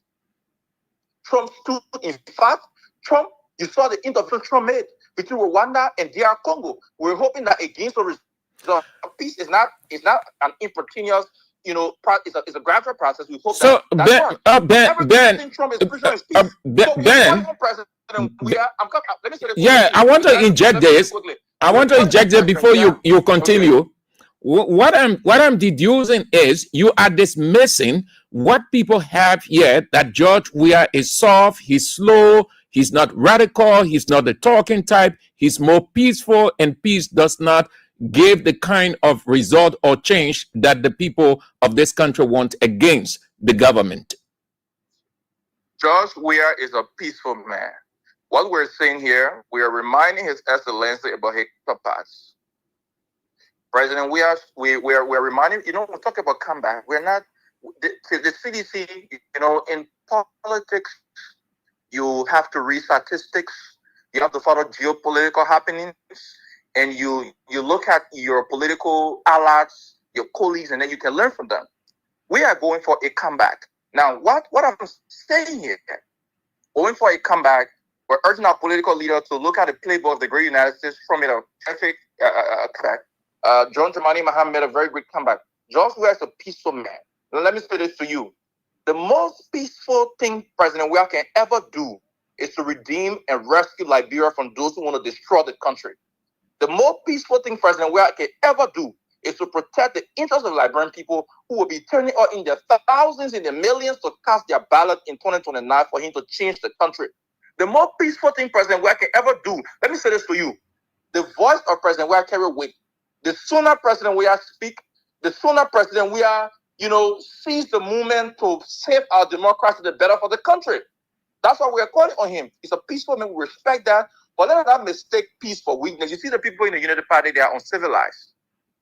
The Unity Party people do not recognize the peaceful nature of President Weah. They mistake it for weakness. But let me say this to you, President Weah. I want to say this to you, President Weah. When you see us calling on you, let me say this to you. Even in the church, Christians go, they cry. Why do you think when bad things happen, people say, oh God, God is a good man? But because man can't see God as the one who can solve the global problem. Similarly, as Liberians, we cry on George Weah every day because we know that the only man in our dispensation that can redeem and seize our country from the devilish leadership of Bwaka and Kun is George Weah. So we'll continue to pressure him. We'll cry on him. We look to him. We are his supporters. So when we are oppressed by Joseph Bwaka, we have no other thing to call on politically than George Weah. So President Weah should expect that we will continue to call on him to speak for us, to stand up for us, to fight for us. I want to say this to President Weah. You are not in this alone. The poor people believe in you. The widows out there believe in you. The pimping boys believe in you. The wheelbarrow union believe in you. The motorcyclists believe in you. In fact, Joseph Bwaka took their bread from them. He restricted them not to move around freely. He's reduced their hustle. They believe in you, Mr. President. Mr. President, when you walk on the street, see how people gravitate to you. Mr. President, the last time you came after they broke our party headquarters down, you saw the triumphant welcome you received. No Liberian president received that imposed on Liberia. Mr. President, a lot of people believe in you. Sometimes we speak to you because that's where our hope lies. So we're calling on you, Mr. President. We know you to be a very strong man. We know you to be a very tough leader. We know you to be a great man. And please transform your greatness enthusiastically for a great and triumphant CDC return. And Mr. Andrews, I want to say this to all citizens across the country. I want to say to the militants, I want to speak to your conscience, remain resolute. I want to recognize some personalities that are doing extremely well, Mr. Andrews. One of them, I will start with you because had you not put your time to be on this platform, I wouldn't have been here talking. So, Mr. Andrews, I salute you, and thanks to the team at Kings Avenue and AB, you're doing a fantastic job. I want to say to Senator Nathaniel McGill, the caucus chairman of the CDC, keep pushing. Fantastic job. Eddie Tawali, Chairman Janga Ko, Eugene Nangbe, the Secretary General of the party, Mayor Jefferson Koji. I will not call all of the names here today. The Women's League, the Youth League, the Auxiliary Network, all of us, let's put ourselves in the debate. Let's rise up to the occasion. Let's engage the communities. If you cannot be on the radio like Mr. Andrews, then be in your community talking to people. If you are not able to be in your community talking to people, identify the militants and captors who are able to go in the community, identify with them. If you have conditions that cannot permit you to come out there, sedition, some of you former officials, pay your party due. If you cannot pay your party due, when we are mobilizing, send your bosses and your pickup to take people around. All of us, let me say this to you, even the least man in the CDC would afford a little orange or Lone Star data and call on the radio. That's how we contribute. So this is a revolution we are launching. And let me say this to you, citizens, let us be inspired. We're going to win the elections. We're going to win the elections. We're going to take control of the country. No man born of a woman, not Bwaka, not Kun. Let me say this to you. Even Bwaka and Kun, the police, they all have their relatives in the country. They have their children in the country. Don't be intimidated by any police officers. When the day of reckoning have arrived, those people who will use the security and the badge to be cruel and wicked to our people, they will bear the consequences of their actions and inactions. We are very clear about this. And since this, let me say this to you, the retail period for Bwaka is over. 2026, they will get the most robust, the most rigid, the most revolutionary side of the CDC will be exhibited across the 15 political subdivisions of the country, and we will remain restless until we recapture the leadership of the country. And what, let me say this to you. You see the CDC headquarters in Congo Town, that place that was broken down. Let me say, I just want to tell you this story, Mr. Andrews. Quickly, this CDC headquarters, do you know what's happening now? The Dexter family, they are regretting their action. Nobody wants to invest their money on that soil. Nobody want to buy it. The property that was at 4 million, now they depreciate. Now, nobody even want to pay 100,000 for that property. And guess what? Anyone who will even think you can buy that property to build on it, you're risking it. Don't waste your money. That place will be like Syria in the it'll be like Syria. Don't worry. Don't waste your time on that land. And I want to say this. As we speak now, Mr. Andrews, do you know we have a serious national security issue? The guys in the party just passing around. Look at the EPS, for example. Sam Gay and his SA are the one running the EPS. Where is 5-1? 5-1 resigned, he went to the US. EPS 5-3. Ms. Martha Link, a law-studying service woman, she was dismissed by Sam Gay because she refused to participate in corruption. As we speak, the entire EPS, Executive Protection Service, that should be protect the president and all other executive members in the country, the EPS is only run by 2 persons. Sam Gay, 50, and his SA. We challenge Kula Fofana, we challenge Olima PA, we challenge the executive council to rebut this. Maybe as we speaking now, they will go post somebody in this position. All right. It makes no sense. You said that 2026 going to be a more forceful, aggressive year, and they have said that 2026 they're going after every former government officials alleged to have pillaged the resources, the comforts of the country. How do you see that? You believe that? You think it is just another shenanigan? Let me say this to you. The Unity Party lacks the moral rectitude to talk about accountability. I saw something from Ricks, and I don't blame Ricks. That is the strategy of Bwaka and Co. Let me say this to you. The Unity Party lacks the moral rectitude, the lack what it takes to come after any CDC official. It is mad bluff. It's a paper tiger strategy. Before Bwaka can bring something strong and come out to even imagine that, he must provide accountability on the $10 million presidential villa that is rising in Lofa County, Foya. He must answer to that. Before he can even imagine in his spirit, he must tell us what the late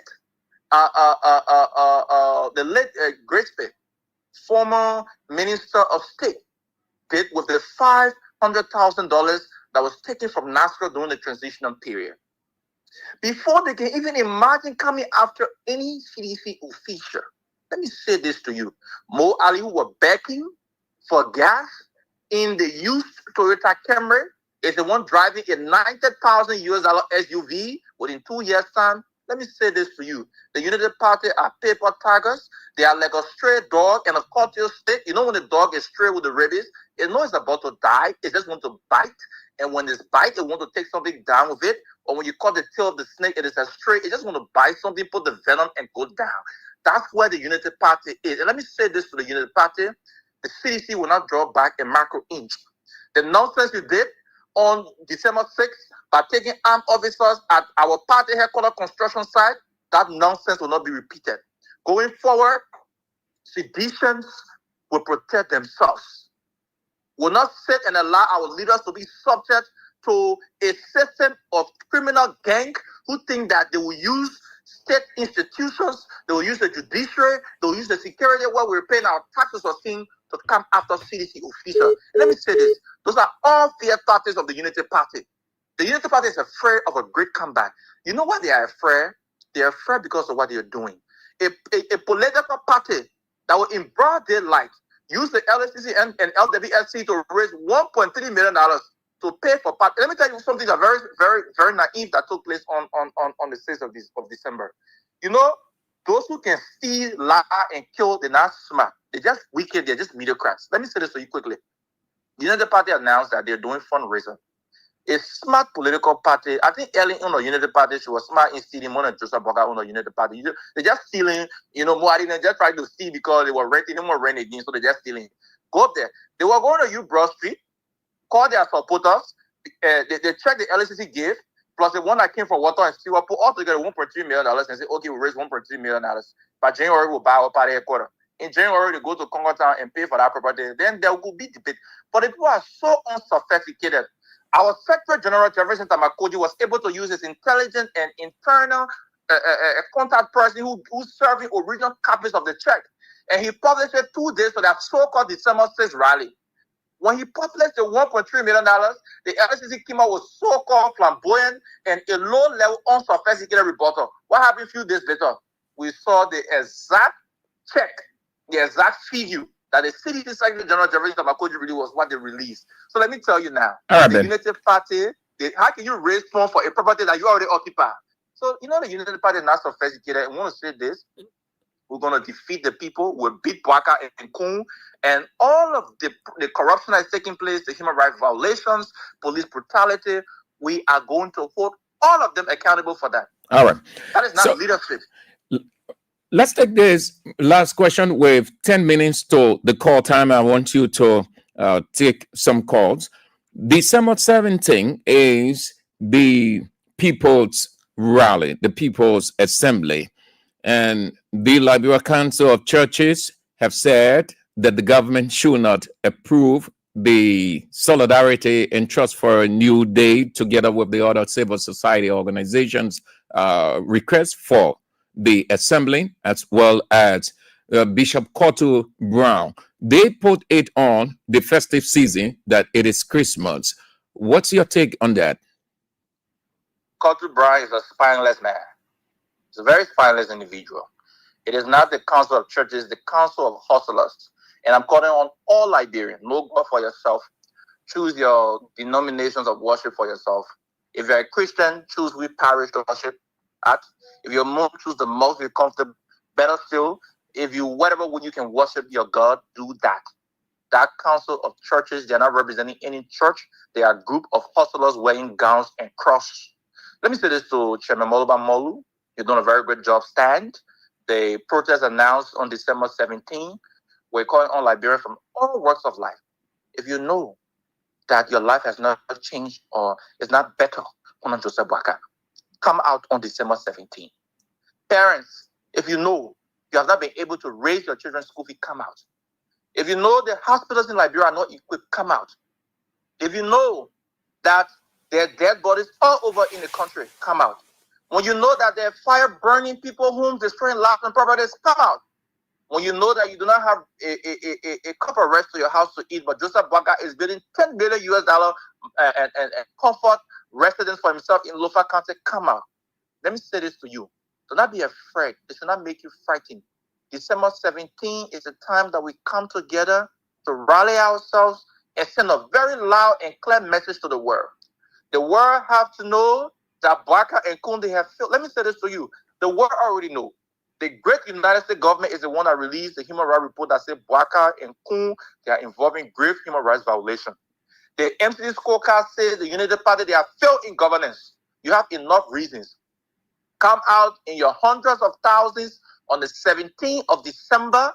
Let's gather on the grounds of Capitol Hill and send a very strong message to say, Bwaka, lead or leave.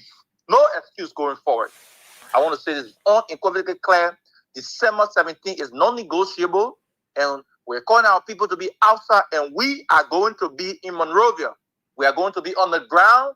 We are going to be on the front line of December 17th.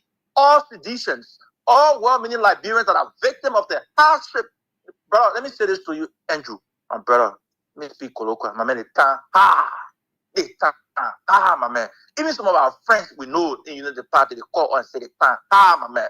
I mean, people who you know yesterday in a bureau who could afford and put a little gas in a car, they park their car, someone sold their car, someone only looking for something to rob bus to go home. That's how bad the country has become. The entire country has been weaponized to appease Bwaka and his folks. Look at the police today. Gregory Coleman, who used to be looking a little bit more better on Salif. See Gregory Coleman today on Bwaka and Kun. Gregory Coleman get the police called rescue police. Imagine those men that we pay, they are toting guns and they are called rescue police. You wonder why mysterious deaths are all over in the country? Right. You wonder why an sergeant allegedly shoot himself 3 times in the head, Sergeant Bobby to death on Bwaka? No answer. You wonder why that is happening? It's because we do not have independent security. Gregory Coleman is running the rescue police security force to protect Joseph Bwaka and the partisans, and they are killing ordinary Liberians in the country. Right, we need to stand up on December 7th. If we do not do that now, it will be detrimental for us tomorrow. So we are launching a revolution to our people. Let us come out. Let us protect our peace. Let us protect our democracy by standing to the regime and resisting them in all ways of life. In few seconds, what's the atmosphere with Liberian seditions on that side, even though you are in transit? But what's your observation? Well, I met some seditions in Singapore. I met them. They're in school. But I will say this to you, we have a lot of seditions in China, in Asia. We have a lot of seditions there. Young people who are prioritizing their human resource capacity building. I interacted with seditions there. A lot of them, they're doing very well. When I was in Ghana, I met seditions. Also, some of them later on, the chief of office staff to the former president, Eugene Nangbe, did a recent engagement with them too. In Nigeria, I met a young man called Edmond Lee before embarking on my trip here in Shanghai, China. A few days ago, before I left, I met this guy. He's called Edmond Lee. So Edmond is doing a very fantastic job. He'll be launching the CDC Nigeria chapter soon. And the folks there in China, they're consolidating. And by 2026, you're going to see different things happening all over the place. So the CDC is on course. It's not just at the country, at Liberia level, but the CDC vibration is taking place all over. The last time you saw the resume to the President George Manuel, Mr. Civicus Baziga, he too went to Europe to represent the president and the party in Europe. The CDC Europe had a very great event. And even the US, the CDC US, some states are also reconsolidating. And I will be returning to Africa very soon. We'll be back on the grounds, and I'm planning to be on the ground too for the December 17th resistance. So I can say this to you, the thing is well on course, CDC is well structured. And I say this to you, if you're not active now, you're doing it to yourself. Because let me say this, those of you who are sitting back in your comfort zones, you are director, you are minister, and you're quiet, you should remain quiet even on the day of inauguration. And I want to say this one, I want to say it clearly. This is a decision that many citizens don't want to talk about, especially at the hierarchical level, but I will say it because I'm privy to that information. People name will go on executive mansion, and before you make all your mind, it will count down. You know why it will count down? Because, for example, Andrew won't sit on the radio every time and speak. Then tomorrow, when somebody says, okay, Andrew should go here and serve a country, then somebody says, one Tom, Dick, and Harry in that corner need go in there because he connected to someone, a big person that can sit down near the president and lecture the president. No, you can't even get the chance to reach the Capitol building for confirmation. So let me say this. The reason we're saying this, the government will any government, for that government to succeed, for example, if we are to succeed like President we are to succeed in his 6 years, that is the reason why the Unity Party today, they are dedicating our project. They are still riding in our shadow. So we want people who share the vision of His Excellency Dr. George Manuel. Let me share this quickly before leaving. Unity Partisans are paying their dues. Do you know how the Secretary General of the CDC got the check from LSCC, Water and Sewer? Even in Mo Ali office, we got people who reporting from Mo Ali office to the CDC, they're paying dues. We got people in the LSCC that they're paying dues to CDC. We got United Party people who contributing to CDC construction projects. They're around. The United Party have failed. Let me do a prediction to you. By 2026 and 2027, you're going to see sporadic crossover across the country. People will be running away from the United Party like devil. That's not going to happen in that country. Okay, Ben. Mr. Andrews. All right, Ben. Is prepared to win election on the first ballot in 2029, and nothing going to stop us with God above. So let's take a few calls. Hold on, Ben. Your people will want to ask few questions. Ben Believe Backley, our guest on the line from Asia. Tupa, sorry. Yeah, sorry. 0772-23-99-33. It's 0886-30-4497. The women's line 0777-980375. Let's take a few calls and then. Hello? Andrew. Yes. Hi. Okay, this is Abenigo Newton from the street. Yeah, let's hear you, Abenigo. Let me say thank for your hard work and thank to your guest. The best way any country can be serious through their governance structure is the citizen. The citizen has the political right, through political means, to hold the government accountable. So it is something that is widely proven that December 17, Liberia had a legitimate right to come out to petition the government on the grievances afforded. Secondly, if you look at the statistics and database of the government conditions on the Buaka, It is something that is clearly appalling. And for that, we have the full responsibility to inform them that the last of bad government is overwhelming. So they will be held accountable December 17. Thank you for the time. Hello? Happy USA. Hello? What is your name? Speak. Hello? Yes. You are on the air. Yeah, Mr. Andrew. Yes. On the 17th, you know me, Kennedy Babe, I'll be to the front line. Before people, journalists will come, I'll be the first man they will see me over there. Thank you. All right. Let's go to the women's line, or you went off. Let's go this way. Hello? Hello? Yes. Your name, where you call from? Yeah, my name is Patrick Salah. I'm calling from Congo Town. Patrick, let's hear you. Yeah, let me first of all say thank you for the show, and I listen to everything you said on the show. But there are a few things that I want to touch on. Most often people talk about corruption and the Baka and Congo government, they are corrupt, which of course you have the right to say that. But I listened to the guy who was on the phone from out of the country who talked about when they talk about the auditing, and he said that the government don't have all the reasons to audit these people. I want to know, is this wrong for the government to audit people that stole from the country? All right. Is it wrong? All right. Why is it that you people are not talking about your corrupt attitude in CDC? Okay, so Ben will answer that question. Don't put emotion or anger into it. Hello. Andrew. Yes, good afternoon. This is the voice of PKSI, the Commonwealth Chairman at J. Circular District 4. Hello? You are on the air. All right. Let me salute the fair comment that you got from Asia Day. Exactly like you were saying, speaking the mind of sedition. That's the direction we are going in. And let me say to our dynamic president, we love you and we want you to come back. But at least you got to lead on the halfway. We got to reciprocate what we're doing. We're fighting. We're putting our life on the line. You know the name from South Africa, the great hero, Nelson Mandela, was peaceful. But when there was time for resistance, the ANC had a resistant arm. So we got to do it. What these guys are doing, they don't hear the voice of peace. They are not reckoning with the voice of peace. The only voice they can reckon with is the voice of tension. All right. These guys need to be given tension. It must begin now. Okay, thank you. Let's go to the women's line. Hello. Yes, I do. Yeah. Yeah, let's hear you. Thank you. We say, I want to say thank you. We want for you to find a passport. Every day I'm my best, my son. Your car, we die. That is lie. We die. That person that will go there, that person that I talking. He lies.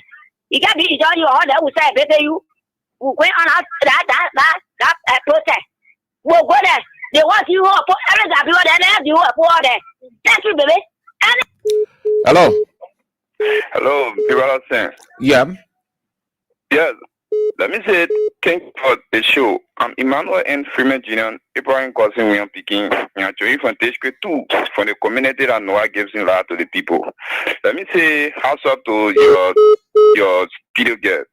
You know, people are saying sometimes it makes some of us to laugh when we hear that the United Party will rig elections 2029. People are saying, God forbid, and under no condition it will happen. Because even if it happens, the Liberians, that is a sedition, but the Liberians will not even listen to President We are, even if he say for the sake of peace, it will not work. So if people making themselves afraid or getting afraid like the people will rig election 2029, it will not work. The people are trying all means to get rid of the CDC, to damage the CDC completely. But you know, one of the attempts they will not make, they're trying to make it, like, but it will not work. Like to go after President Weah or to arrest President Weah. They are trying to make that attempt, but it will not work because they know if they do it, even the words from President Weah to say sedition can't also today, it will be a disaster in the country. So they will not do it. Okay. So they will only be doing it, making the common people thank you. And those who are not educated fully there. Thank you, Chief. You made a point. Go straight to the point. Ben had to respond. Hello. Yeah, good afternoon. Good afternoon. Yeah, it's a power from Johnson Day. Let's hear you, Vic. My brother in the US this afternoon. My brother, we will get outside in 17. we do a July. Rain beyond, we let business rain beyond, we sell our business. And we all are rain, we stay there. They men can inside global community can push up to receive our petition. We read our leader read our petition, we go back and until we didn't respond, we will get upset. We will not rest until they're criminal and they kill them, they respond to us. Thank you very much. Hello? Yeah. Hello? Yeah, good evening. Yes. What is your name? Where you call from? This is Lloyd D. Johnson, Division by Loyalty and actually from a poor communication number 11 Kava community. Let's hear you, Lloyd. Thank you. You know, I was just constrained to talk. I just wanted to play a listening role, but you know, somebody asked a question. When the man said the government have no reason or what or politics, it means that the government cannot always. But they didn't get any tangible information, nothing. Nothing on the people there. They just doing things all of their own will. They get no detailed information on the people there. Or the message, they get no reasoning of what anything. So if you don't understand it, that's the reason the government doing their own set thing. Thank you. Hello? Hello? Your name, where you call from? Yeah, Mr. Andrew, this is Boyma Hana Power Delegation actually from District 13. Let's hear you, Boyma. Mr. Andrew, I listened to a guy from the US and he just laid the nail on the head. He just said everything right. Because at about this time, during President Weah regime, within the first 2-3 months, those guys were at the back of CDC. But today, 2 years now, those guys are milking, whining, and dining in our resources, in our money. And today, 12 years, they couldn't build party headquarters. 6 years opposition, they couldn't generate money to buy land to build party headquarters. For less than 2 years, they're able to generate millions of dollars to build headquarters in the 50 countries. Where the money came from? Where the money came from? Less than 2 years. Why is it that in 6 years, in 12 years, you all couldn't generate that money? All right. Where the money coming from? And then I just seen a report on social media that the government or the legislature decide to add additional 14 seats in our legislature. I think they are creating additional 14 seats again to steal our country money. All right. Thank you. You go straight to the point. We have to save time for Ben to respond. Hello. Hello, sir. Thank you. Yes, good afternoon. Yeah, good afternoon. To the point, you're still there. I'm glad you're still there. I say, I thought my whole body looking very important. I say thank you very much. And we come for the protest. Will be sure will be the one when you come. I'm taking the 2 3 the way you mean. The 17 days. I'm more president 17 days. You must see the leadership. You must see the leadership. Yeah, he will be here. Ben said he will be here for the protest, December 17th protest. So he will be here. After the protest, you must come to the district. And them number you must take a man. I mean, they can't. The American will bring the man in studio. The American to your district. Yeah. He listening to you. Okay. Thank you, Mabeno. Hello. Yeah, hello, sir. How you doing, sir? Yeah.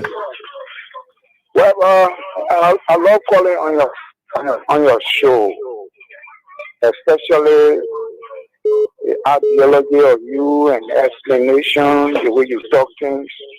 So I don't like to mix your show. But let me come to the fact that our brother that spoke from America. Asia. Okay, Asia. Thank you. Wow, some of the plans they have right now. They play you won't send your child for racing. You see child coming from there with wrinkle neck, on them. What is the education? Today, CDC is the only party that always lost members. Out of the European party, you have 5 minutes, they kill the one, they do this one. What are we doing to organize ourselves? Then we come over radio and talk. We need action. That's not required talking. The next thing is planning. When you see the rain up, start to build your tent. How are we doing it? All right.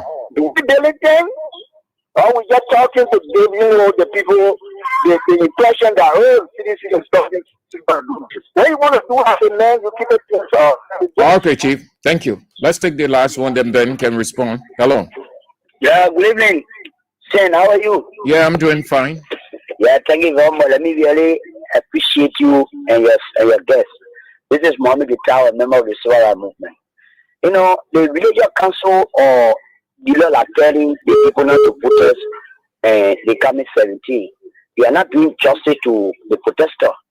Because when the people went on the field the last time, they read their petition to the government. And from that time up to today, President Joseph Mabwaka never see anything about that Edenoko protest. Tell to say people that went on that protest, they were not Liberians. So that pastor had to go to President Joseph Mabwaka. Then he made statement on the Edenoko protest the last time when the people said to him, he must say something about it. If you are telling the people they face not to, they cannot to eat the fish, they face not to smell. So that they go back to President Joseph Mabwaka and say something about the Edenoko protest. It was a message that the people gave him. If you not say anything about the protest, we'll give you 3 months. We'll come back. For now, 3 months up to today. No religious leader, no religious council led President Joseph Mabwaka to address the issue of the civil society organization. So they come in 17. If the president not say anything to address that issue, the people should get in the street. Article 17. They give us their right to go and request the president to say something about that and request. Thank you very much for the opportunity. Good. Thank you all for your input. Ben, you can respond now.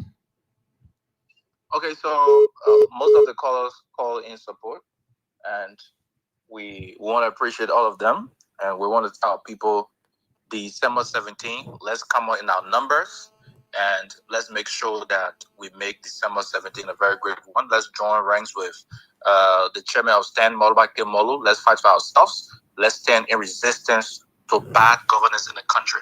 I want to say this again unequivocally clear. No man born of a woman should ever imagine, not even in their dream, to rig elections. It will be vehemently opposed and rejected, and it will come at the expense of the planners, the perpetrators, and those who will imagine to infatuate the rigging of election. They and their family, even their unborn, will all have to live at the expense of that unpatriotic decision to imagine that they can rig elections. It's not possible. We are going to beat democratically the Unity Party. We're going to defeat Unity Party on the first ballot in 2029. And His Excellency Dr. George Manawia will return triumphant. Let me say this to you. We have Brother David Kole in China. He's in Beijing. In Shanghai, the brothers are here. Let me say this to you. By 2028, there will be grand arrival of seditionists returning with master degrees, some with PhD, to get on the ground. So we're going to make the return of President Weah a project. We're going to make President Weah return a project to save the country.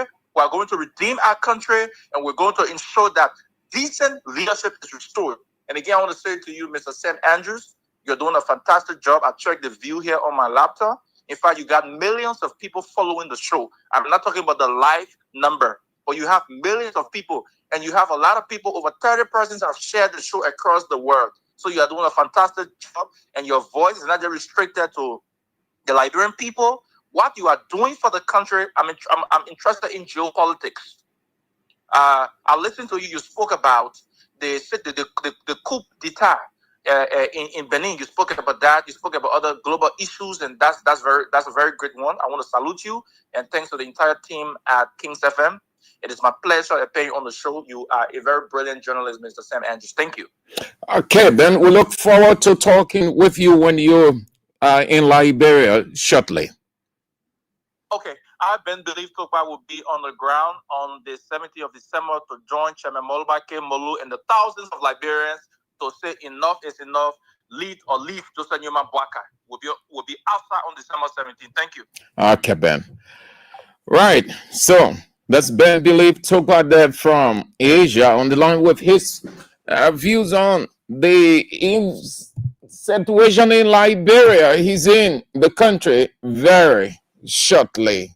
So with the what do got about 15 minutes. Let's go. Let's review lines. Few lines. Emmanuel Bro said, I love the way Ben Believe Tupac speaks. I'm one of those who is on the standby and in full resistance readiness for UP in whatever possible way to ensure that 2029 election isn't rigged. Matthew Choloplay writes, me too, I have serious problems with all those CDC government officials. Why are they not standing up to speak against useless Bwaka government? Gabriel West said, great interview and responses. Benson Derry Victor said, thank you, Ben.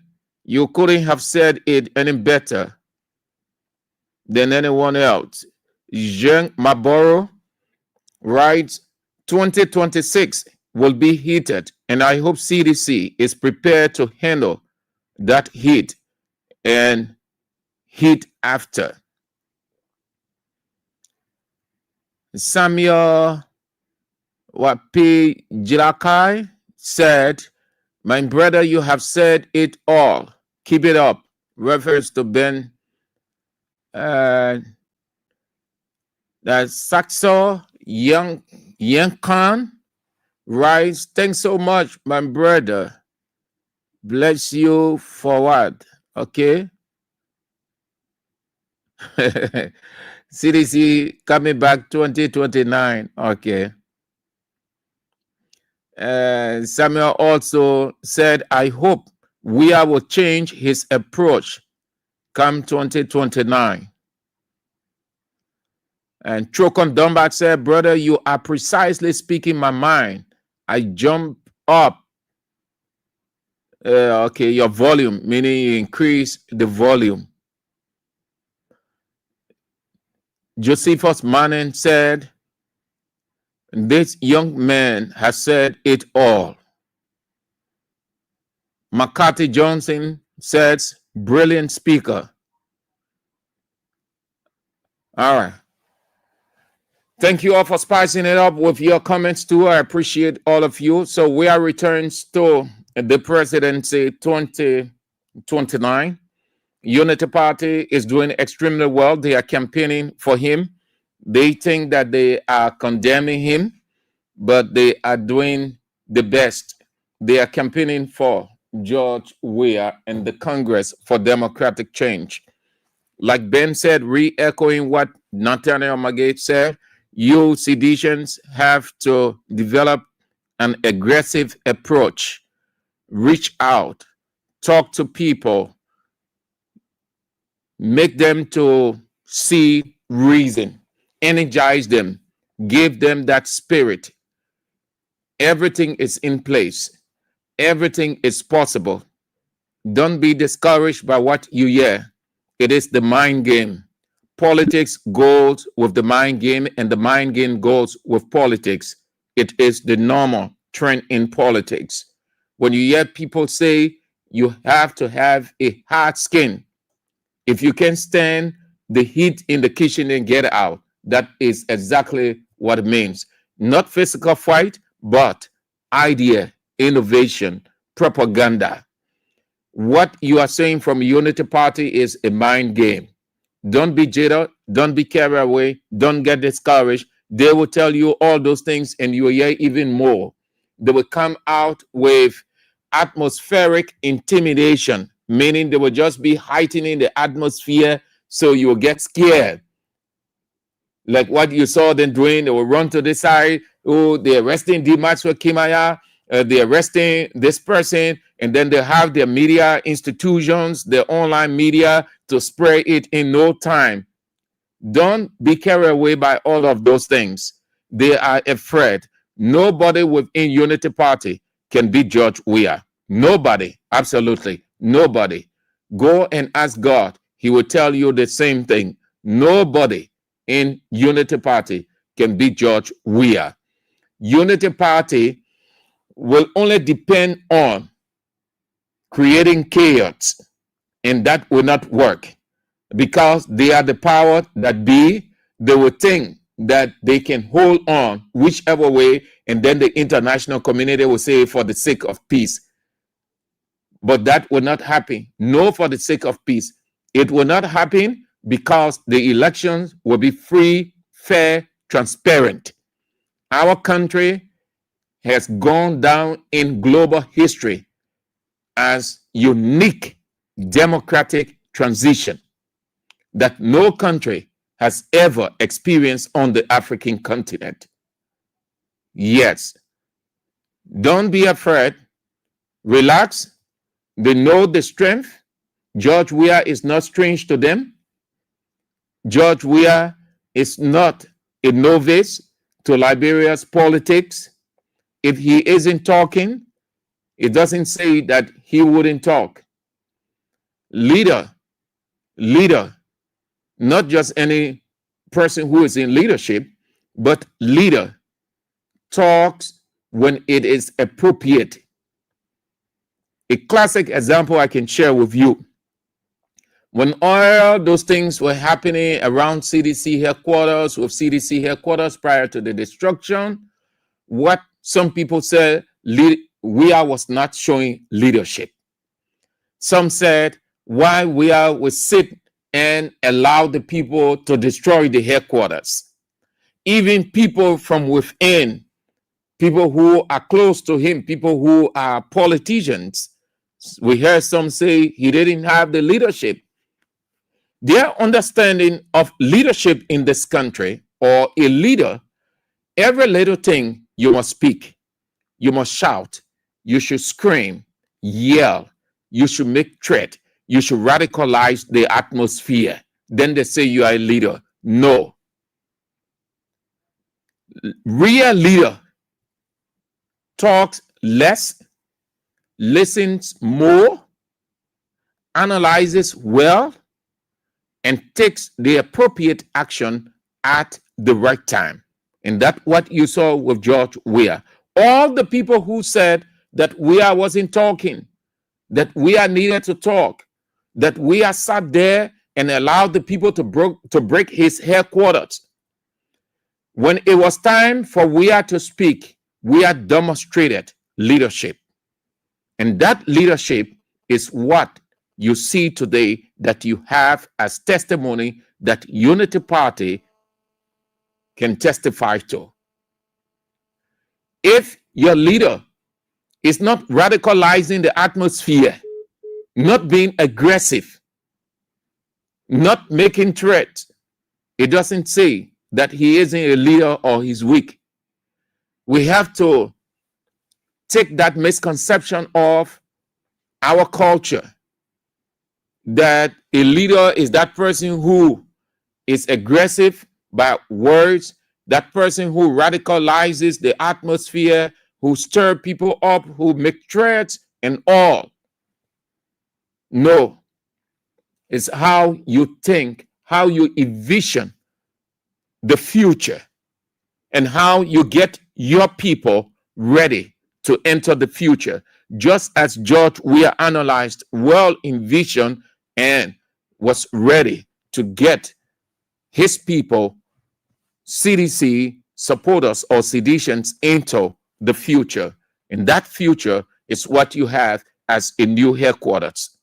Nobody going to tell you that the sheriff is coming. Nobody going to report that a sheriff is going to the headquarters. Nobody going to have a news conference and say, we receive an order from the court. Nobody going to have a police news conference. A police not going to have any news conference to say that we are moving because we receive an instruction from the court. Nehemiah faced everything that George Weah faced. But Nehemiah wasn't the loud talking type. Nehemiah didn't radicalize the atmosphere. Nehemiah didn't make threat. Nehemiah didn't complain all over the place.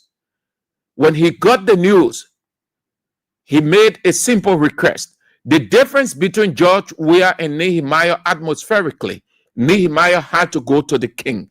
George Weah didn't have to go to make a request to come down.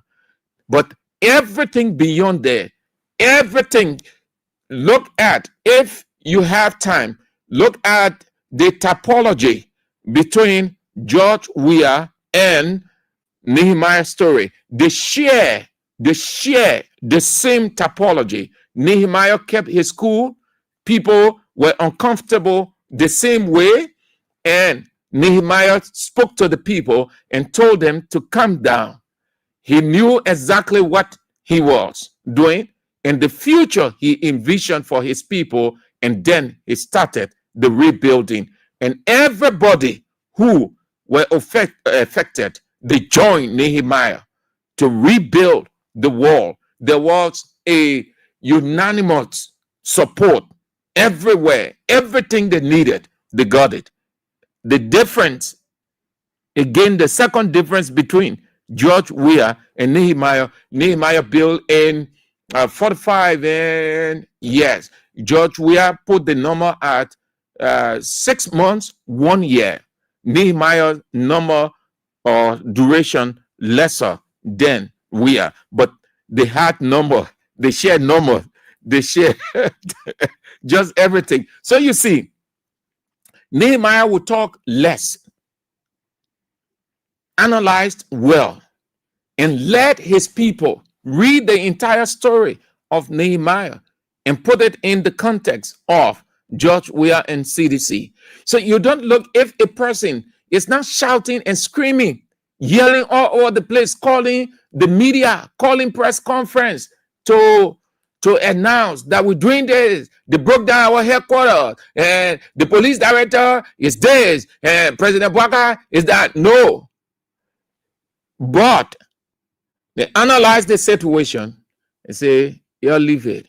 Seditions, you'll leave from there. You'll go home. You'll relax yourself. It hurts, it pains, but this is it. This is the leadership. We will focus on constructing our own. It is better you have your own than to be renting. Today, what are they saying? They are not saying you don't have headquarters. You see, leadership, I'm talking about we as leadership. Under the caption, we are returns to the presidency. They're not telling you that you don't have headquarters. They acknowledge, they resign to the reality that secrets of its own. What they are saying, you all have lot. You see how God works? You see leadership? You see, when you have a leader, you see reality. They're not telling you again that for you stay in power, you never pay headquarters. They're not telling you that you displace. These are things they were telling you. Now, they acknowledge that you do have, that you're independent. But you all have lot, which is insignificant. Yesterday, they said, oh, you are displaced. They said, mission accomplished. They said, says here you stay in power, you can pay headquarters, and on and on. They said, oh, the land, that's some other land. You're not going to build there. Then they came back, they said, the place, they won't build a headquarters, they all have passing through. So it's not possible. Plenty of door people in this country. No, not even double heavy. Today, what are they saying? They say half lot, meaning we put all our stupidity, we make fun of ourselves, we brought the clown out of ourselves. When they say half lot, that's what they're saying. Yeah? Let me tell you, when they're telling you That's why you seditious, you need to be more than excited. Anything they say, just leave them. Let them talk. Let them continue to show their limitation. They are telling you by this expression that they bring the clown of themselves, they make fool of themselves, they bring the stupidity of themselves. When they say half lot, you own half lot. They acknowledging you somewhere, and that somewhere you are is your own. That they were mortgaging you all along. The mortgaging turned into confession from them.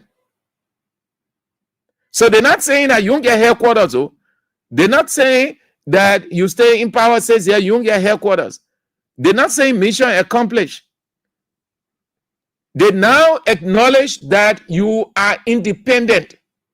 And your independence, the leadership shown by George Weah, provoked them. They say, we're going to be headquarters around the country. We're back Congo time. Then, yeah, how God can confuse people. They say going back home. Going back home to a place that not yours. If it was yours, and for whatever reason you left from there, and then you went back with renovation, that's what they call going back home. Somebody left their place and went somewhere else. For whatever the reason, they said, no, I'm going back home. And then they start renovating the place because it is their own place. That's what they call going back home. How can you go back home? You bought a place that is not yours. Then you say you're going back home. But you took the country money, broad day stealing, broad day stealing. Everything you condemn of CDC, you're doing it broad day stealing. Broad day. No United Party person will take pride. That's why their occasion, you could not see real joy on their faces. You could sense the guilt. Rally, something of your own. You struggle, you put your time, energy, and resources into getting it. You can see that inner joy. You can see the joy from within out. But their inner joy, it was coming from outside inside. Outside inside joy, not joy. Joy from out, from inside out. But when it's coming from outside inside, no, it means that the atmosphere forcing you. They say they were dancing. Nothing. So God said, I will show you one person in Maggie will bring an entire county outside. One person in Fonatikova will bring an entire county outside. That you will see that when the man himself comes on the ground, I, God, will be beside George Weah, and you will see multitudes. And their way, you will give up. So we are show leadership. They show leadership. Don't, if we isn't talking, there is a difference between envisioning and not envisioning, and you're talking all over the place. Like you see with our men on the other side, Unity Party, they will just talk. Then, when they finish now, they press chakla, that's when they start to reason. No way. We are not talking. It doesn't say we won't talk. We are talked appropriately. A leader analyzes well. Bwaka isn't a leader. Because if Bwaka is a leader, he will tell the people, look, let's be careful. I said no business as usual. Proper accountability. I know that we need a headquarters, but let's do it in a way that it will not be suspicious, that public suspicion will not rest on it. That's how a sound leader thinks, especially just coming off an election campaign that you said your predecessor damaged the country. There was widespread corruption. There were broad day stealing here and there, and you're doing the same thing. So that money there, they're not correct money. That's stealing. that rogue, that blood money. Anything you steal, blood means curse. In the context of stealing, the people you say you improve their life. The people pay their small money as taxes. You take it, and they groaning in their hearts. They're not blood money there. When people crying, they groaning. You took the people money, then they go stand over there. They say they giving 10,000, 15,000, 30,000. When you could not afford. That's why Ellen Johnson Sirleaf refused to go down there. When they got the information that Ellen Johnson Sirleaf was uncomfortable with that kind of situation, she didn't want to get mixed up into it. They took her name from there. That's why Boaga never mentioned her name. Because the woman knows that the broad day stealing, that's not what United Party is all about. That's not part of the founding character of Unity Party. That's why she didn't bother to go there. You think Ellen gets sense?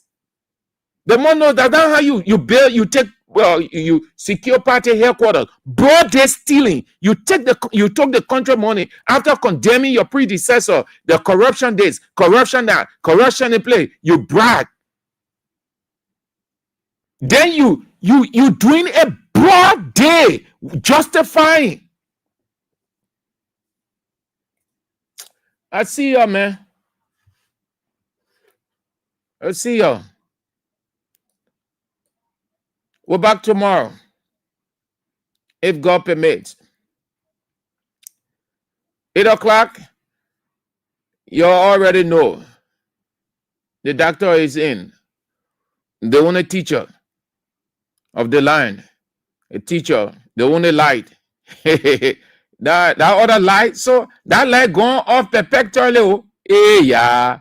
That light going off everlastingly. Oh, dear, people couldn't hear in our legislature. Spineless. Calling your colleague spineless. And the light. What that clip, I'll bring it tomorrow. That he broke, bragging, say the light. What the light going off. Money powerful. When you don't get it, you can sound like the best preacher man in the whole wide world. But when that green paper start flowing in front of you, forget it. I see face the issues is on tonight. Hey, Dilo. Oh, they call it as spineless. They lie. Well, they lie go off perpetually, everlastingly. Money. We'll see you. Teacher Light is on this evening at 8. You want to join in, as usual, we'll face the issues. This is how we go home. Joy. Rastafari. It's a redemption day. Wagwan must struggle me. Wagwan revolution people. I Wagwan the blue revolution.